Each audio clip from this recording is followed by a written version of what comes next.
बोलो श्री उमिया की जय।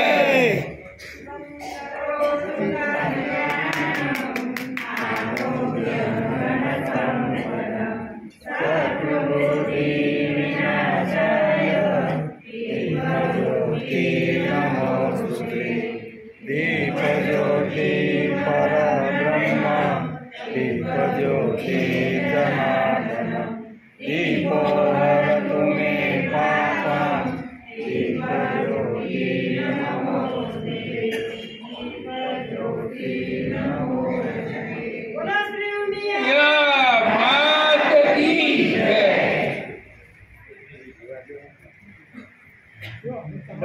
તમારું કામ જ ચાલુ થાય અમારે ત્યાં બેઓને ક્યાં દે ચાલશે હવે મહેમાન છો તમે અમારા મહેમાનોને રાઈસ પણ લઈ આવો તમારે બીજા કોઈ મહેમાન તમે મહેમાન પહેલા અત્યારે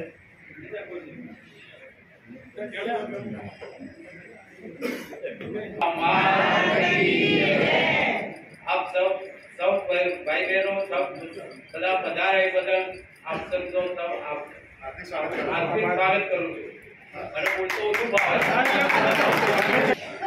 સિનિયર સિટીઝન એસોસિએશન અર્થાત ગ્રુપ એમનો આજે આપણો જે મંથલી સ્નેહ મિલન સમારંભ આયોજિત આજના આપણા વિશેષ પ્રોગ્રામમાં વક્તા શ્રી રવજીભાઈ કાનજીભાઈ મોણપરા જે અગાઉ પણ આપણા એક સ્નેહ મિલન પ્રસંગને શોભાયમાન કરી ચૂક્યા છે આજે ફરીથી આપણે એમનો લાભ લેવાનો છે અને આપણી ઉંમરના સમકક્ષ એટલે આપણને કંઈક વધારે તાલાવેલી હોય કે કંઈક નવું જાણવા મળશે તો એ દ્રષ્ટિએ ઘણી વખત આપણને એમ થાય કે એના એ વક્તા આવે ત્યારે આપણને કંઈક વિશેષ જાણવા મળશે તો આપણે એનો ઔપચારિક પરિચય તો આપણે એમનો લઈ લઈએ રવજીભાઈ કાનજીભાઈ મોણપરા ગામ કુપા તાલુકો વિસાવદર જનરલી જે સૌરાષ્ટ્ર પર્યટન કરી ચૂક્યા છે એમને વિસાવદર તાલુકો અને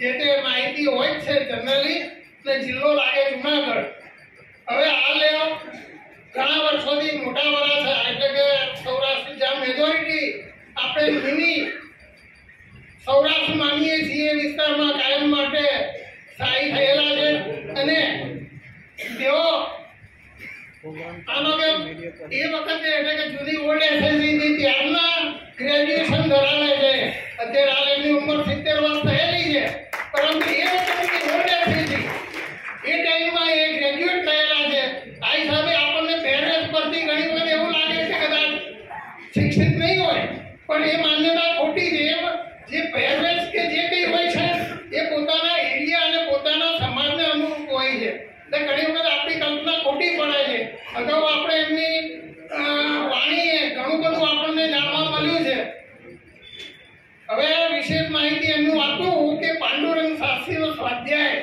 આ જનરલી આપણા સિનિયર સિટીઝનો માટે ટાઈમ પાસ વત્તા નોલેજ વત્તા એક ઉપદેશક કુટુંબ માટે વડીલ તરીકે જે જાણવું જરૂરી હોય છે અને આગળ સંસ્કાર રૂપી આપવાનું હોય છે એને માટે આ એક વિશેષ પોતે ફરજ બજાવી રહ્યા છે તદુપરાંત 9 વર્ષથી વડીલોને ભેગા મળી મહાભારત રામાયણનો અભ્યાસ એ લોકો 1 by 1 ટોપિક ટુ ટોપિક આપણે ઘણી વખત ટીવી સિરિયલો પર મહાભારત ને રામાયણ અનુભવી ચૂક્યા છીએ એ આપણે જોઈને આપણને મૌખિક યાદ રાખવું ઘણું અઘરું લાગે છતાં એ એમની જે મહેનત અને કોશિશ કરે છે એ પરથી એમ લાગે કે એમનો હજુ બી ઇન્ટરેસ્ટ કેટલો સરસ છે આજે ઘણી વખત આપણને ઉંમર સાથે એવું થતું હોય છે કે ભાઈ ઉંમર થઈ ગઈ હવે હું આ બધી માથાકૂટ પણ છતાં આટલી મહેનત અને એક્ટિવ રહે છે એ વિશેષ મહત્વનું છે આવી એક જાતે પોતાની ઇન્ટરેસ્ટ અને રુચિને અનુરૂપ સમય પસાર કરવા માટેની એક વ્યવસ્થા એવી છે કે તમારી ફિટનેસ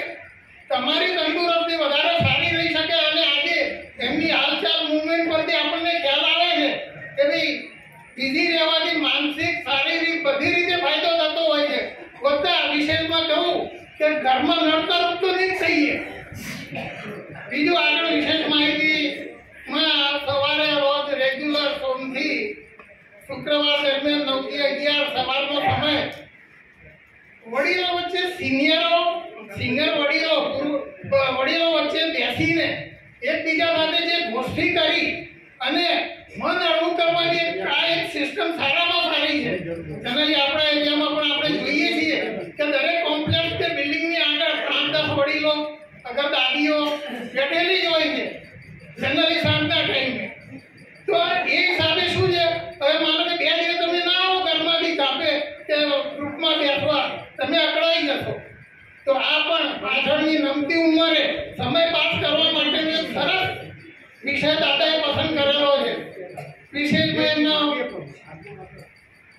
ધાર્મિક તેમજ ઐતિહાસિક ટૂર પ્રોગ્રામો, જેમ કે આપણા જયંતિભાઈ આપણા સિનિયરો માટે કેટલા પ્રોગ્રામો કરી ચૂક્યા છે અને એના લીધે એ ટોટલી ફ્રી છે કે જેથી આવા પોતાની રુચિપૂર્વકના આપો મારે ભાડે આવ્યો. આજે આપણા બીજા વર્કિંગ મેમ્બરોની શોર્ટેજ પડે છે. ભૂલાઈ ગયું. હવે ભાઈ કોઈ સિનિયર સિટીઝન આપ સૌને મારા જય શ્રી કૃષ્ણ, જય યોગેશ્વર. સિનિયર સિટીઝન આપણા વત્તા રજી કાકા, વિઠ્ઠલ કાકા, નાથા કાકા, આપણા સૌરાષ્ટ્રમાં બધા દાદા તરીકે ઓળખે છે એવા આપણા બધા 3 વડીલ દાદા આજે આપણી વચ્ચે ઉપસ્થિત છે. આપણા પ્રમુખ જયંતિભાઈ, વિષ્ણુભાઈ, મંત્રી નવનીતભાઈ, આખી કારોબારી સભ્યો, સૌ વાલા આપણા સભ્યો, માતાઓ અને બહેનો, વડીલો, આપ સૌને જણાવતો આનંદ થાય છે કે આપણા ઉમિયા પરિવાર ટ્રસ્ટ જે આપણા કચોદની બાજુમાં બુડિયા ગામની અંદર એક નવું સોપાન જે 32,000 વાર જગ્યા સરકારે આપણને આપી છે. 32,000 મીટર એટલે 13 વીઘા જેવી જમીન થાય, જે આપણા વડીલોએ આપણા ઉમિયા ગામમાંથી બહુ મહેનત કરી 45 કરોડની અંદર આપણને એ જમીન આપવામાં આવી છે. એ જગ્યાની અંદર આપણા મંત્રી સાહેબ ઉમિયા ગામથી આવવાના છે, હમણાં થોડી માહિતી આપશે.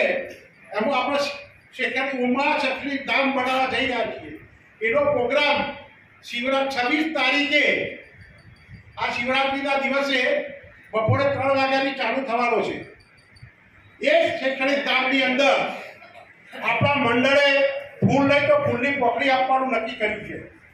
જે આપણા બધી કથાઓ કરતા હતા, બધી જુદી જુદી જગ્યાએ ભાગવત સિંહ કથા જાહેરાત કરીએ કે ભાઈ હવે આ દાન 22 લાખ અમારું સિનિયર સિટીઝન એસોસિએશન મંડળ અમારું 22 લાખ આની અંદર ફૂલ લઈ તો ફૂલની પોખડી આપવા માટે છે.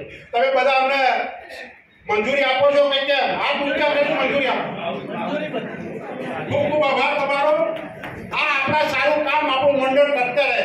11 લાખ રૂપિયા આપણે તમને પહેલા ખબર છે શહીદ સૈનિકોના ફાળાની અંદર આપણા મંડળે આ કથાના હેતુથી ભેગા થયેલા આપેલા હતા.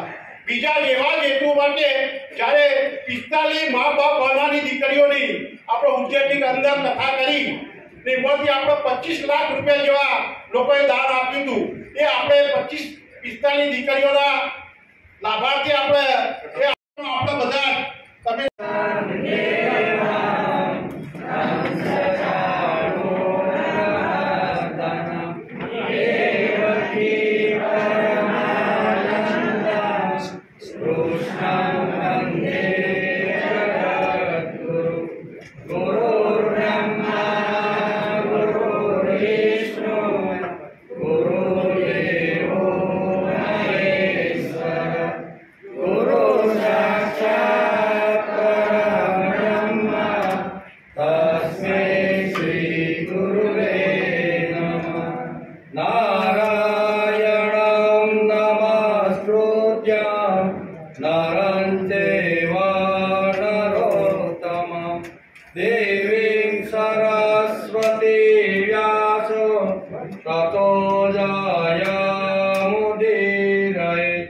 ततो जयामुदीरये मुखं करोतु वाचालं पङ्गुं लङ्घयते यत्कृपात्तमहं वन्दे परमानन्दमाधवं या देवी सर्वभूतेषु शक्तिरूपेण संस्थिता नमस्तस्यै नमस्तस्यै नमस्तस्यै नमो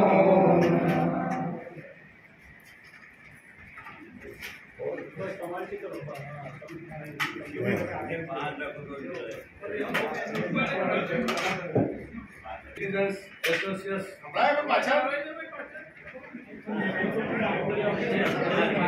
સિનિયર સિટીઝન એસોસિએશન નું આજે જે સ્નેહ મિલન છે અને એ સ્નેહ મિલનની અંદર મને બોલાવી અને મારી વાણી પવિત્ર કરવા માટે જે લોકોએ મારું નામનું સૂચન કર્યું છે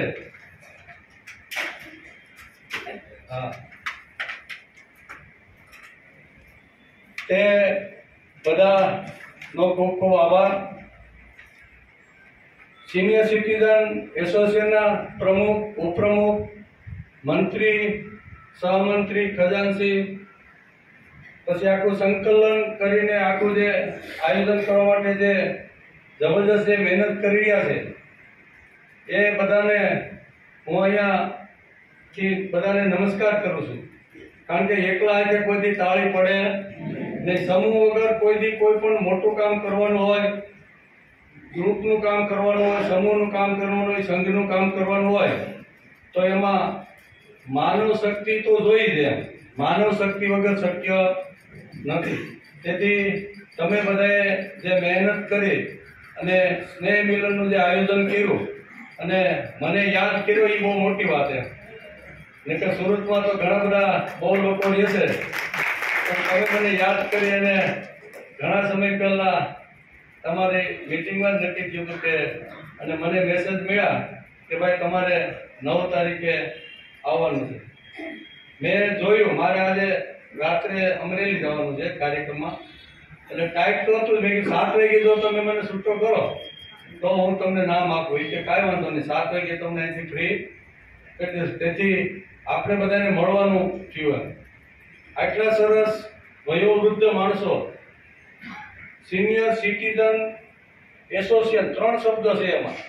એ 3 શબ્દને આજે આપણે સમજવાના, વધારે આગળ બહુ જવું નથી. આ 3 શબ્દ આપણે શું કહેવા માંગે છે? પહેલો શબ્દ છે સિનિયર, બીજો શબ્દ છે સિટીઝન અને ત્રીજો શબ્દ છે એસોસિએશન. હવે આ 3 શબ્દ આપણે ખબર જ ન હોય અને ગમે તેમ દોડાદોડી કરી તો એનું મહત્વ ઘણીવાર આપણે સમજાતું નથી. પહેલો શબ્દ છે સિનિયર. સિનિયરના ઘણા બધા અર્થો થાય. સિનિયરનો એક તો અર્થ થાય વયોવૃદ્ધ માણસ. સિનિયરનો બીજો અર્થ થાય વયસ્ક. સિનિયરનો એક બીજો અર્થ થાય ઓર્થોડોક્સ. આપણી ભાષામાં અંગ્રેજીમાં કેવું હોય તો કે, અને એવા તો ઘણા બધા, ઉંમરથી વધી ગયેલો, ભાવથી વધી ગયેલો, સમજણથી વધી ગયેલો, જ્ઞાનથી વધી ગયેલો, ઉંમરથી વધી ગયેલો, અને જેમણે પોતાના 60-60 વર્ષ જેને પોતાના સંસારમાં રહી અને ઘણા બધી ખાટી મીઠી આવી બધી ચડતી પડતી ઘણી બધી જોઈ છે, એવો એક જે વર્ગ છે એને સિનિયર કહેવામાં આવે. સિનિયર એટલે જે જુનિયર નથી તે સિનિયર, એમ જુનિયર નથી તે સિનિયર. સિનિયર એટલે કોણ? તો કે ભાવથી વધી ગયેલો, જ્ઞાનથી વધી ગયેલો, અનુભવથી વધી ગયેલો, સમજણથી વધી ગયેલો, ઉંમરથી વધી ગયેલો. સમજણ માણસના જીવ. આ ધોળા જે વાળ થયા છે ને એ કઈ ગરમીના થયા નથી, પણ અનુભવનું ભાથું બતાવે છે. હું કે 60 વર્ષ, 70 વર્ષ, 80 વર્ષના મારા અહીં ઘણા બધા વડીલોને મળ્યો હું, બરોબર ને? તો 80 વર્ષના આમ થનગનતી યુવાની હોય ને, એવો એનો ઉત્સાહ, એવી એની સ્ફૂર્તિ, એવું એનું ચૈતન્ય આપણે જોવા મળે. હવે આ મળે છે એનું કારણ શું છે? તો કે ભાઈ અમારે 100 વર્ષ સુધી હસતા રમતા કિલો કરતા કરતા જીવવાનું છે.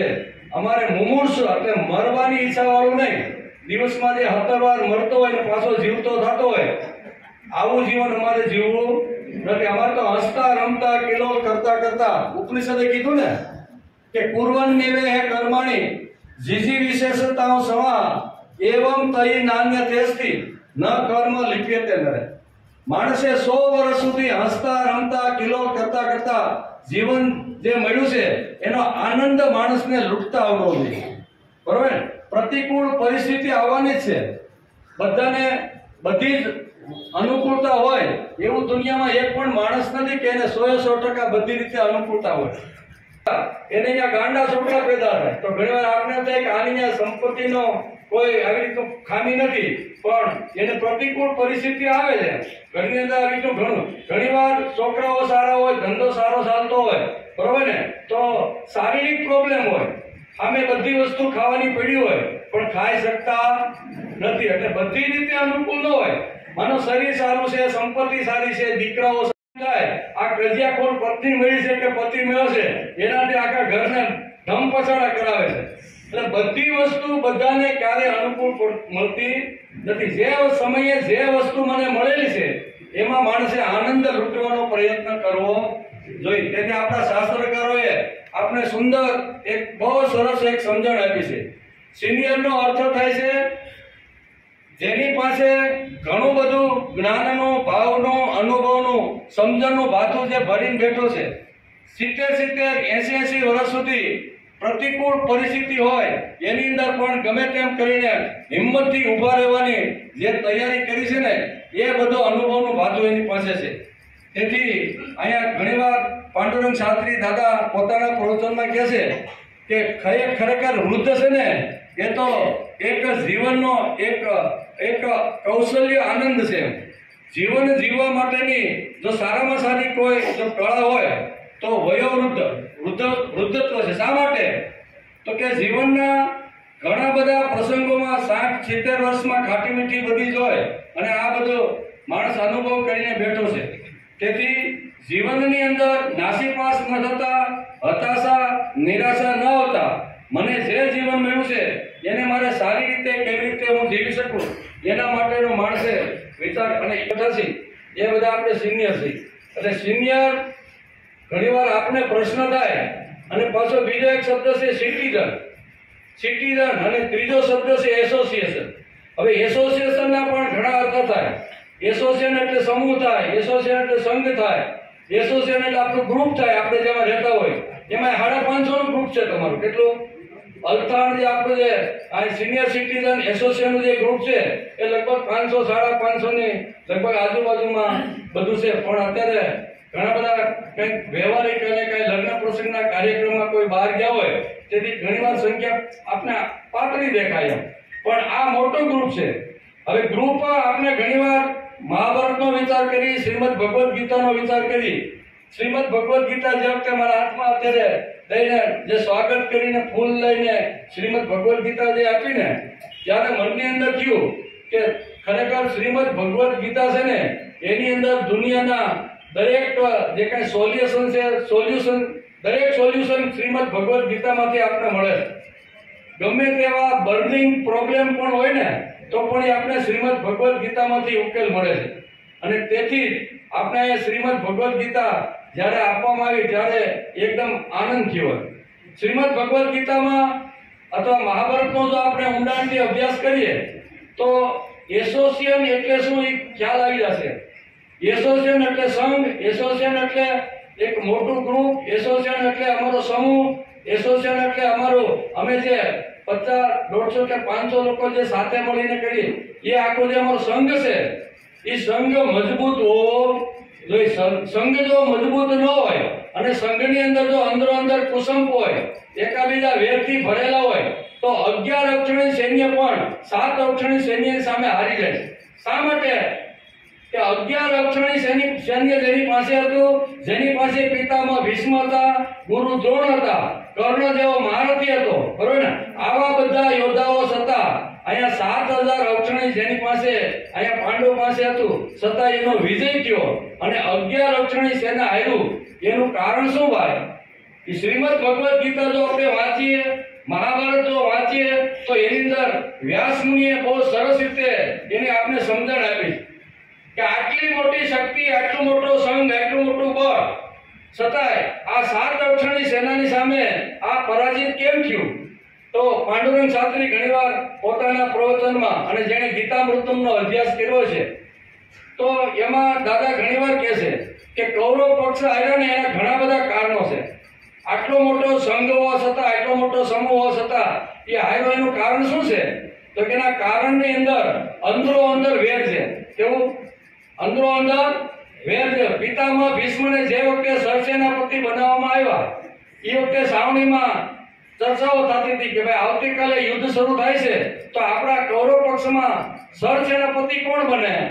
અને એ વખતે બધાએ નક્કી કર્યું કે પિતામહ ભીષ્મ આપણા 11 અક્ષરની સેનાના સરસેનાપતિ બને. અને એ વખતે પિતામહ ભીષ્મ ઉભા થઈને કહે છે કે જ્યાં સુધી હું મેદાનમાં હોઉં ને ત્યાં સુધી કર્ણ ન આવે તો હું સરસેનાપતિ થાવ. અહીંથી વેરઝેર શરૂ થયા. એક જ સંઘમાં રહેવાનું છે, એક જ ગોળાનું પાણી પીવાનું છે, એક જ કટ્ટાના ઘઉં ખાવાના છે, એક જ ઘંટીનું દળનું ખાવાનું છે, પણ છતાંય પિતામહ ભીષ્મ એમ કહે છે કે જ્યાં સુધી હું મેદાનમાં હોઉં ત્યાં સુધી કર્ણ મેદાનમાં આવવું જોઈએ. આ વેરઝેરથી ભરેલું આખું. અને જે વખતે પિતામહ ભીષ્મ બાણસૈયા ઉપર પડ્યા અને દ્રોણાચાર્ય જે વખતે અહીંયા સરસેનાપતિ બને છે એ વખતે કર્ણ મન મૂકીને લડતો નથી. અને હું જો લડું અને કૌરવ પક્ષનો જો વિજય થઈ જાય તો યશ તો દ્રોણાચાર્યને જાય. અને આપણે લડવાનું ઓછું કરો ભાઈ, શક્તિ ઓછી વાપરો. આ કૌરવ સૈન્ય જે હતું ને એ આખું વેરઝેરથી ભરેલું હતું. વેરઝેરથી ભરેલો મોટો કદાચ ગમે તેટલો સંઘ હોય, 500 નો હોય કે 550 નો હોય, પણ અંદરો અંદર જો વેરઝેર હોય, સ્નેહ નો હોય, પ્રેમ નો હોય, ભાવ નો હોય, આત્મિકતા નો હોય તો ગમે તેવડો મોટો સંઘ હોય તો એ સંઘ પણ ખલાસ થઈ જાય છે. મહાભારત આપને આ એસોસિએશન એટલે સંઘ, એસોસિએશન એટલે સમૂહ, એસોસિએશન એટલે અમારું મોટું ગ્રુપ, એક જ વિચારના, એક જ આવી રીતના આચારના અમારો એક મોટો સમૂહ છે. તો આ સમૂહની અંદર અમારે રહેવું હોય તો કેવી રીતનું રહેવાનું? આપણે બધાને ખબર છે કે જે શાસ્ત્રોનો જે લોકો અભ્યાસ કરતા હોય છે અને અભ્યાસો લોકો છે અને ખાસ અત્યારના સમાજમાં પણ આપણે મહાભારત અને શ્રીમદ ભગવદ્ ગીતા ઘણું બધું માર્ગદર્શન આપે છે. અને માર્ગદર્શનની સાથે સાથે ઘણી વાતો પણ આપણે સમજાવે છે કે પાંડવ પક્ષ ભલે 7 અક્ષરની સૈન્ય હતું, એ જીતા એનું કારણ શું છે કે એની અંદર એક્ય ભાવ હતો. કેવો? એની અંદર એક્ય ભાવ હતો. સમૂહની અંદર વી આર વન, અમે બધા એક છીએ. અમારી અંદર સંઘ પહેલો કોણ ફૂકે અથવા યુદ્ધની અંદર કોણ સરસેનાપતિ બને એના માટે અમારે કોઈ આવી રીતનું નથી.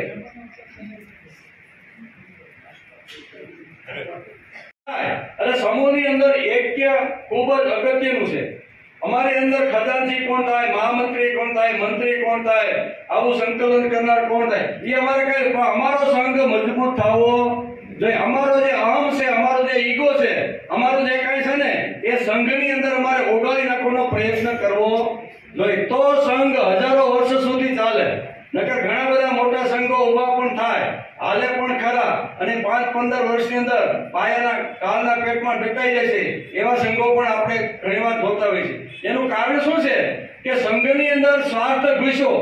સંઘની અંદર આવી રીતનું મમત્વ અથવા સગાવાદ ઘૂસે ને તો ગમે તેવો મોટો સંઘ હોય ને તો એ સંઘ ખલાસ થઈ જાય છે. તેથી મહાભારતની અંદર આ બધી એસોસિએશન એટલે અમારો જે સંઘ છે એ સંઘ આવી રીતનો મજબૂત થવો જોઈએ. સામે પક્ષની અંદર પાંડવ પક્ષમાં એક્ય જોવા મળે.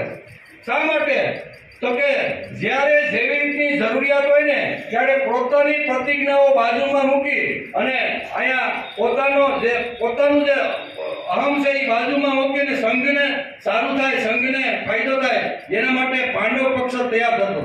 દાખલા તરીકે ભગવાન શ્રી કૃષ્ણે પ્રતિજ્ઞા લીધી કે કુરુક્ષેત્રના મેદાનમાં યુદ્ધ થશે તો હું સારથી બનીશ, પણ હું હાથમાં હથિયાર લઈને લડીશ નહીં. આ એની પ્રતિજ્ઞા હતી. પણ જે વખતે પિતામહ ભીષ્મ અહીંયા કૌરવ પાંડવ પક્ષમાં ઘૂસી અને લાખો પાંડવોને કચડ ઘાણ કરવા લાગ્યા ત્યારે ભગવાન કૃષ્ણ પોતાની પ્રતિજ્ઞા છોડી અને હાથમાં શસ્ત્ર લઈ અને ભીષ્મને મારવા માટે તૈયાર થયા કે નહીં?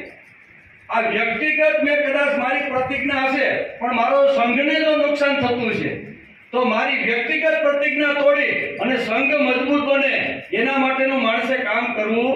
એસોસિએશનનો અર્થ જ આ છે. મારો ઘણીવાર ઈગો હોય કે મારી પાસે ધન છે, મારી પાસે બુદ્ધિ છે, મારી પાસે વૈભવ છે, મારી પાસે આટલો આમ છે. એ ઘણીવાર આપણા વ્યક્તિગત જીવનમાં હોય, પણ સંઘની અંદર હું જ્યારે જાઉં છું ને ત્યારે મારો આ જે અહમ છે ને એને બહાર મૂકીને મારો સંઘ મજબૂત થાય, મારા સંઘને આવી રીતે પ્રતિષ્ઠા મળે, કીર્તિ મળે, મારો સંઘ આગળ વધે, એના માટે વ્યક્તિગત પ્રતિજ્ઞા તોડવી પડે તો તોડવા માટે તૈયાર છું. આ પાંડવ પક્ષની અંદર હતો. અમારો સંઘ મજબૂત થવો જોઈએ, અમારો સમૂહ મજબૂત થવો જોઈએ, અમારો ગ્રુપ સારામાં સારું દુનિયાને માર્ગદર્શન આપે એવી રીતનો અમારો એસોસિએશન થવું જોઈએ. પણ એના માટે વ્યક્તિગત જો કાંઈ પ્રતિજ્ઞાઓ લીધી હોય અને સમૂહને જો નુકસાન થતું હોય ને તો વ્યક્તિગત પ્રતિજ્ઞા તોડી અને સમૂહના લાભ માટે વ્યક્તિગત પ્રતિજ્ઞા પણ તોડી દેવી જોઈએ. ભગવાનને વ્યક્તિગત પ્રતિજ્ઞા શું હતી કે કુરુક્ષેત્રના મેદાનની અંદર હાથમાં હથિયાર મુદ્રા, આ મારી વ્યક્તિગત. લોકોને મારે ભલે અપકીર્તિ કહે, મારા માટે ગમે તેવું બોલે, કૃષ્ણ જેવો કૃષ્ણ, લીધેલી પ્રતિજ્ઞા તોડી, એ મારા માટે જે બોલવું હોય તે બોલે, પણ મારો સંઘ મજબૂત થવો જોઈએ. એટલે એને આમાં તો ઘણા બધા પ્રસંગો આપણે લઈ શકીએ અને એમાં મોટામાં મોટો પ્રસંગ ઉદાહરણ એ છે કે અર્જુન કહેતો હતો કે મારી સામે કોઈ સ્ત્રી આવે અથવા મને કોઈ સ્ત્રીની સાથે રથમાં બેસાડીને જો લડવાનું કહે ને તો મારી પ્રતિજ્ઞા છે કે સ્ત્રીને વચ્ચે રાખીને હું કોઈથી લડીશ નહીં. આ એની પ્રતિજ્ઞા હતી. અને જે વખતે પિતામહ ભીષ્મ ન મળે ત્યાં સુધી પાંડવનો કોઈથી વિજય શક્ય નહોતો. એ બાણ સેવા ઉપર જવા જ જોઈએ એમ ભગવાન કૃષ્ણ માનતા હતા. અને તે વખતે રાત્રે સભાની અંદર પાંડવોની અંદર ચર્ચા થાય છે કે ભાઈ પિતામહ ભીષ્મ 10મો દિવસ છે, 10 દિવસ સુધી એટલી બધી એની શક્તિઓ વાપરી છે કે એમાં આવી તો ઘણું. તો હવે મારા માટે શું કરવાનું? તો કે શિખંડીને વચ્ચે રાખવી.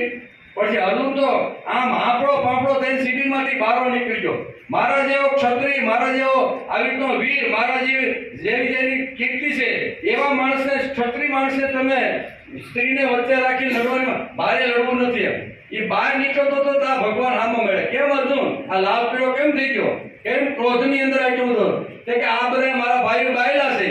એ કે આવતીકાલે કે પિતામહ ભીષ્મ ના યુદ્ધની અંદર અહીંયા શિખંડીને વચ્ચે રાખીને તારે લડવાનું છે. હું આવો બાયલો નથી. ભગવાન કે તારે ઈ જ કરવાનું.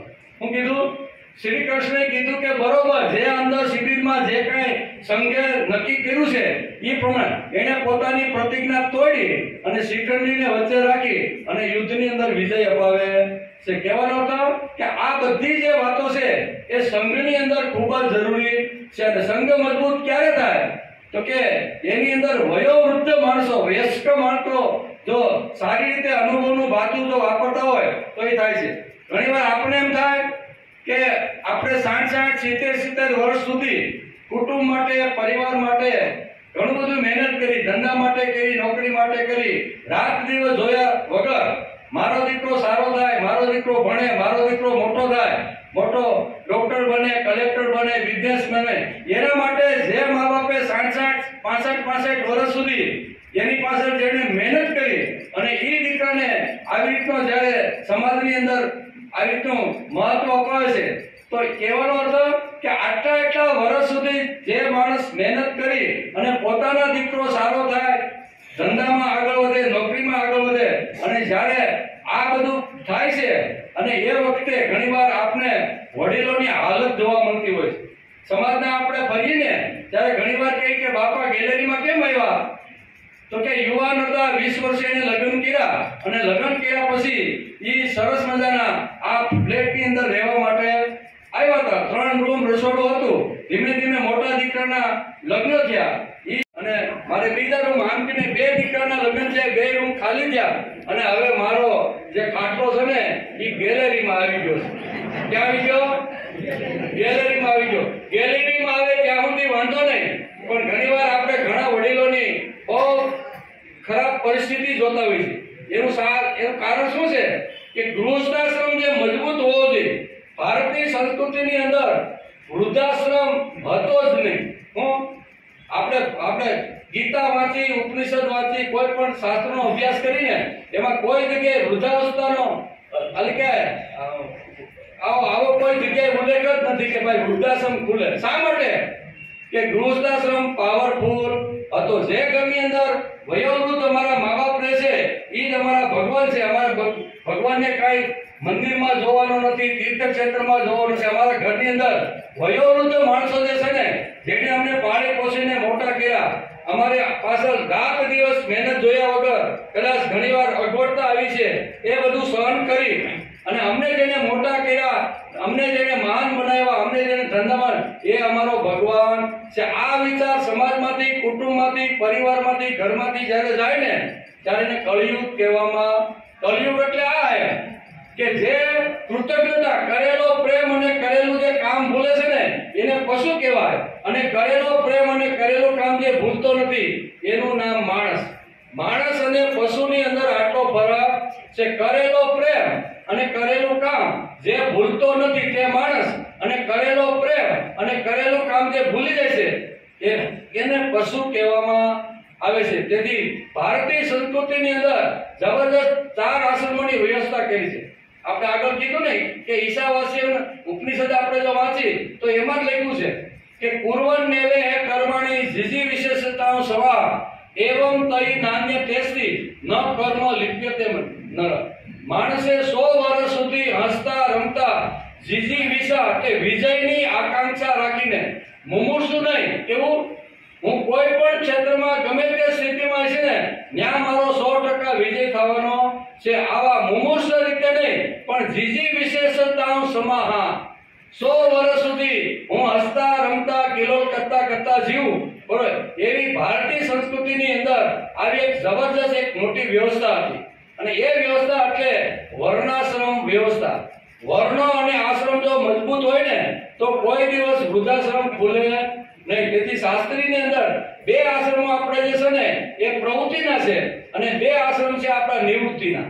અને પ્રવૃત્તિ અને નિવૃત્તિનો સમન્વય આપણી ભારતીય સંસ્કૃતિએ આપને સમજાવવાનો પ્રયત્ન કર્યો છે કે ભાઈ હવે તું નિવૃત્ત થયો છે, 50 વર્ષ પૂરા થયા છે, 51માં પરસ પહોંચી ગયો છે, 25 વર્ષનો દીકરો થયો છે, હવે એના હાથની અંદર વ્યવહાર, સંસારના જે કાંઈ કુટુંબના કામો હોય એને સરસ મજાના તું સોંપી દે, અને પછી તારે જ્યાં જવાનું છે ને એની તારે તૈયારી કરવાની છે. એટલે 2 આશ્રમ આપ્યા. ક્યાં?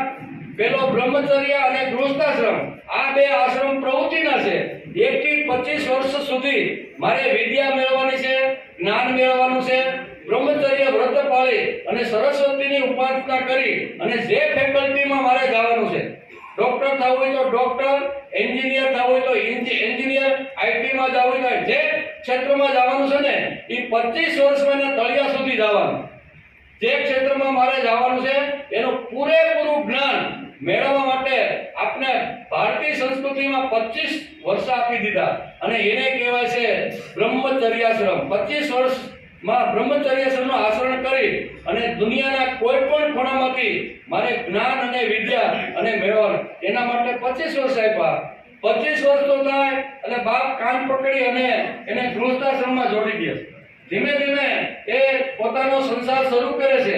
એમ કરતા કરતા બાપાની ઉંમર 50-51 વર્ષની થાય, દીકરો 25-26 વર્ષનો થઈ જાય, અને ત્યારે વિચાર કરે છે કે હવે અત્યાર સુધી મેં ઘણું કર્યું, બરોબર ને, અને હવે મારા યુવાન દીકરો લાયક છે, બધું સંભાળી શકે એવો છે, પેઢી ઉપર બેસીને મારા કરતા પણ સારું ભેગું ચલાવીને હું જે કમાતો હતો એના કરતા ઘણી બધી રકમ ઊભી કરી શકે છે, તો એના હાથની અંદર આ સુકાનીને સોંપી દેવું જોઈએ. અને પછી હળવે આપણે કહેતા નહીં તાત્કાલિક છોડો, હળવે ધીમે ધીમે સંસાર અને વ્યવહારનો ભાર પુત્ર ઉપર સોંપી અને માણસે નિવૃત્ત થવાનો પ્રયત્ન કરવો જોઈએ. અત્યાર સુધી કુટુંબ માટે જીવો, પરિવાર માટે જીવો, મારે જે કાંઈ વિદ્યા પ્રાપ્ત કરવાની એના માટે જીવો, હવે મારે મારા માટે જીવવાનું છે. હવે મારે જ્યાં જવાનું છે ને એની તૈયારી, અને એના માટેના 2 આશ્રમ લીધા. 51 થી 100 વર્ષની જે આયુષ્ય છે ને એમાં શાસ્ત્રકારોએ આપણે 2 આશ્રમ આપ્યા છે. એમાં છે વાનપ્રસ્થાશ્રમ અને બીજો આશ્રમ છે સંન્યાસાશ્રમ. આ મુક્તિ માર્ગના, મોક્ષ માર્ગના 2 આશ્રમો શાસ્ત્રકારોએ આપ્યા છે. એટલે સંસારમાં સરસો રહે મન મારી પાંચ, અને સંસારમાં લેપાય નહીં તે જાણ મારો દાસ. આમ જે નરસિંહ મહેતા કહે છે ને એ આપણે આ વાતો સમજાવે. સંસારમાં લેવાનું છે પણ લેપાવાનું નથી. 2 આશ્રમ મેં મારા માટે કર્યા, પરિવાર માટે કર્યા. છોકરાઓને ભણાવવા, ઉછેરવા, એને કઈ નાની મોટી જરૂરિયાત હોય તો રાત દિવસ પરસેવો પાડી અને એના માટે હું ઘસણો. એના માટે મારી ઇન્દ્રિય બુદ્ધિ શક્તિ છે, વિત્ત શક્તિ છે અને શરીર શક્તિ છે. આ 3 શક્તિને મારા પરિવારને મોટો કરવા માટે, મહાન કરવા માટે, યોગ્ય જગ્યાએ મારો દીકરો સ્થાન મેળવે અને સમાજમાં કીર્તિ અને યશ મળે. બુદ્ધિ શક્તિ, વિત્ત શક્તિ અને શરીર શક્તિ, આ 3 શક્તિનો પ્રવાહ મેં મારા પરિવાર માટે વાપરો, મેં મારા કુટુંબ માટે વાપરો અને હવે મારે જ્યાં જવાનું છે એની મારે તૈયારી કરવાની છે. બરોબર? એટલે એના માટેની આ વાનપ્રસ્થ આશ્રમ, આખો જે આશ્રમ છે ને એ આખો આના માટે છે. હવે આપણે પાટો બદલાવાનો છે. આજ સુધી જીવાશો કેટલું ને કેવું, કેટલી કમાણી કરી કેટલું છે દેવું, કાઢી સરવૈયું કોઈ સંતને બતાવજો, આ જિંદગીના ચોપડામાં સરવાળો માંડો. શું કરવાનું છે? ભગવાને જિંદગી આપી છે, 51 વર્ષ પછી પાછું જોવાનું, પાછું બોલે કે અત્યાર સુધી તો પરિવાર માટે, કુટુંબ માટે, બધા માટે હું જીવું છું, પણ હવે મારે મારા માટે જીવવાનું છે. મારે જ્યાં જવાનું છે ને એના માટેની મારે તૈયારી કરવાની છે. એના માટેના આપણા વૈદિક સંસ્કૃતિની અંદર 2 આશ્રમો આપ્યા છે અને એ 2 આશ્રમો એટલે અહીંયા વાનપ્રસ્થ આશ્રમ અને સંન્યાસ આશ્રમ. કામ છોડવાનું નથી, કામનો પ્રકાર બદલવાનો છે. આ ઉપનિષદ શું છે? પૂર્વ નૈવેહ કર્મણિ, કામ જ કરવાનું છે ભાઈ તારે. નહીં તો કે ના બાપા શું કરો છો? તો કે કાંઈ નહીં, કે બીડીને ટૂટિયા પીવું છું અને ગેલેરીમાં બેઠો છું અને પોત્રોને રમાડું છું. બરોબર ને? આમણે કાર્ય કામનો અત્યાર સુધી કુટુંબ માટે જીવો, હવે ભગવાન માટે, સંસ્કૃતિ માટે, રાષ્ટ્ર માટે, સમાજ કંઈક નવું નિર્માણ કરતું હોય તો એની અંદર મને જે સમય મળ્યો છે ને એ સમયનું યોગદાન મારે એમાં આપવું જોઈએ. આને કહેવાય ખરો વૃદ્ધ કોને, સિનિયર સિટીઝન કોને કહેવાય? કે હવે હું કુટુંબ માટે જીવો, પરિવાર માટે જીવો. હવે મારો સમાજ છે આવી રીતનો એક નવું એક સોપાન શરૂ કરી ગયો છે ને એના માટે મારી જે શરીર શક્તિ છે, ઇન્દ્રિયોની શક્તિ છે, બુદ્ધિની શક્તિ છે, વિત્તની શક્તિ છે ને એ મારે મારા સમાજ માટે વાપરવી. જે આવું જો આપણે વિચાર કરતા હોય તો એના માટે છે સિનિયર સિટીઝન એસોસિએશન ક્લબ. બરોબર? તો આ બધી વાતો છે. પછી બીજી વાત એ છે કે ઘણીવાર આપણને થાય કે અત્યાર સુધી અમે પરિવાર માટે જીવવાનું છે, બરોબર ને? પણ આજે સમાજની અંદર ઘણી બધી અગવડો ઊભી થાય છે. આપણે ઘણીવાર આવી રીતના જોતા હોય છે, સમજતા હોય છે, સમાજમાં ફરતા હોય છે ત્યારે ઘણીવાર ઘણા દ્રશ્યો આપણે જોવા મળે કે સમાજની આવી સ્થિતિ કેમ, આજે વૃદ્ધ જે થઈ ગયો છે એની હાલત આજે આવી કેમ, ઘરમાંથી એને વૃદ્ધાશ્રમમાં જવાનું છે અથવા એને ઘરમાં કોઈ ભાવ પૂછતું નથી, કોઈ આવી રીતનું કંઈ પણ એની કાંઈ જોતું નથી, તો આવી હાલત એની થાય શા માટે? તો આપણે બધાએ અત્યારે ખરેખર પાછું વાળીને જોવાની જરૂર છે. સોક્રેટિસ એટલે આપણે બધાને ખબર છે, ઘણા બધા સોક્રેટિસનું નામ સાંભળ્યું છે, ભણેલા ગણેલા બધા ઘણા બધા છે. એમ કે એ દાર્શનિક હતા. આખા કેવા દાર્શનિક, આખા એથેન્સ નગરીની અંદર સોક્રેટિસ દુનિયાની અંદર એક એવો માણસ થઈ ગયો કે જે વિચારોને માટે મરી ગયો. બધા લોકોએ ખૂબ પ્રેશર કર્યું કે તમારી વાત છોડી દો અને અમે તમને જેલ આપવાનું બંધ કરી દીધી, જેલમાંથી મુક્ત કરી. સોક્રેટિસ કહે છે કે તમે મને જેલમાંથી મુક્ત કરશો અથવા તો બહાર કાઢીને ગમે ત્યાં એના શિષ્યો કે અમે તમને લઈ જાય. ત્યારે સોક્રેટિસ કહે છે કે ગમે ત્યાં જઈને હું તો સત્ય વાત કહેવાનો છું, સત્ય સિવાય હું બીજી કોઈ વાત કહેવાનો નથી. ઝેર પીને મારી નાખવામાં આવ્યો. આવા સોક્રેટિસ એકવાર પોતાની એથેન્સ નગરીની અંદર આવી રીતનો ફરતો એક આલિશાન બંગલાની અંદર ગયો. ઘૂસીને જોયું તો 80 વર્ષના એક વયોવૃદ્ધ માણસ પોતાના નાના પૌત્ર હતા એની સાથે સોફા સાથે બેસીને શાંતિથી વાતો કરતા હતા. સોક્રેટિસ અંદર ગયા, નમસ્કાર કર્યા, બાજુમાં બેઠા અને સોક્રેટિસ કહ્યું કે તમારું તાલિયું જોયા પછી, તમારો ચહેરો જોયા પછી આ સોક્રેટિસ વયોવૃદ્ધ માણસને કહે છે કે તમે ખૂબ જ સારી રીતે તમે જીવા હોય ને એવું તમારા ચહેરા ઉપરથી લાગે છે. તમારો ચહેરો એવો કહેશે કે યુવાવસ્થાથી શરૂઆત કરીને અત્યાર સુધીનું તમારું જે જીવન છે ને એ તમે ખૂબ જ સારી રીતે જીવા હોય અને તમારો ચહેરો કઈ બતાવે છે કે તમે જે બંગલામાં આલિશાન બંગલામાં તમે રહ્યો છો ને એમાં તમે ખૂબ ખુશાલ છો. તો સોક્રેટીસે પૂછ્યું કે આનું કારણ શું એમ? હું તો કે ઘણી જગ્યાએ ફરું છું તો ઘણાને એડિયું પીધેલા બાપાઓને જોઉં છું. કેવા? મરવાની રાહ જોવે કે યમરાજની રાહ જોતો કે યમરાજ આવે ને બાપા તો ઉપાડી લે તો સારું એમ. પણ તમારા ચહેરા ઉપર લેશ માત્ર પણ તમને આવી રીતના મૃત્યુ અથવા ડર હોય અથવા તમને આવી રીતે કઈ હોય ને તો આનું કારણ શું છે? આમ સોક્રેટીસે જ્યારે વયોવૃદ્ધ 80 વર્ષના જ્યારે કાકાને પૂછ્યું ત્યારે કાકાએ જે જવાબ આપ્યો છે ને ત્યાં બેઠેલા બધા સિનિયર સિટીઝનના ભાઈઓ અને બહેનોએ કાન ખોલીને સાંભળી લેવા જેવો છે. સોક્રેટીસને જે દાદાએ જવાબ આપ્યો એ કે અત્યારે હું એટલો ખુશાલ છું એનું કારણ શું છે કે યુવાનીની અંદર મેં મસ્તીથી ધંધો કર્યો, પ્રામાણિકથી જબરદસ્ત એવો ધંધો કર્યો ને અને પછી મારા 51 વર્ષ શરૂ થયા. ધીમે ધીમે મને એમ થયું કે હવે મારા બંને દીકરાઓ મોટા થઈ ગયા છે, મારા કરતા સારા છે, મારા કરતા સારું વિચારી શકે છે, મારા કરતા સારી પેઢી સંભાળી શકે છે એવું મને લાગ્યું. ત્યારે 55 વર્ષની ઉંમરે બંને દીકરાઓને મેં મારા એક હોલની અંદર બેસાડ્યા.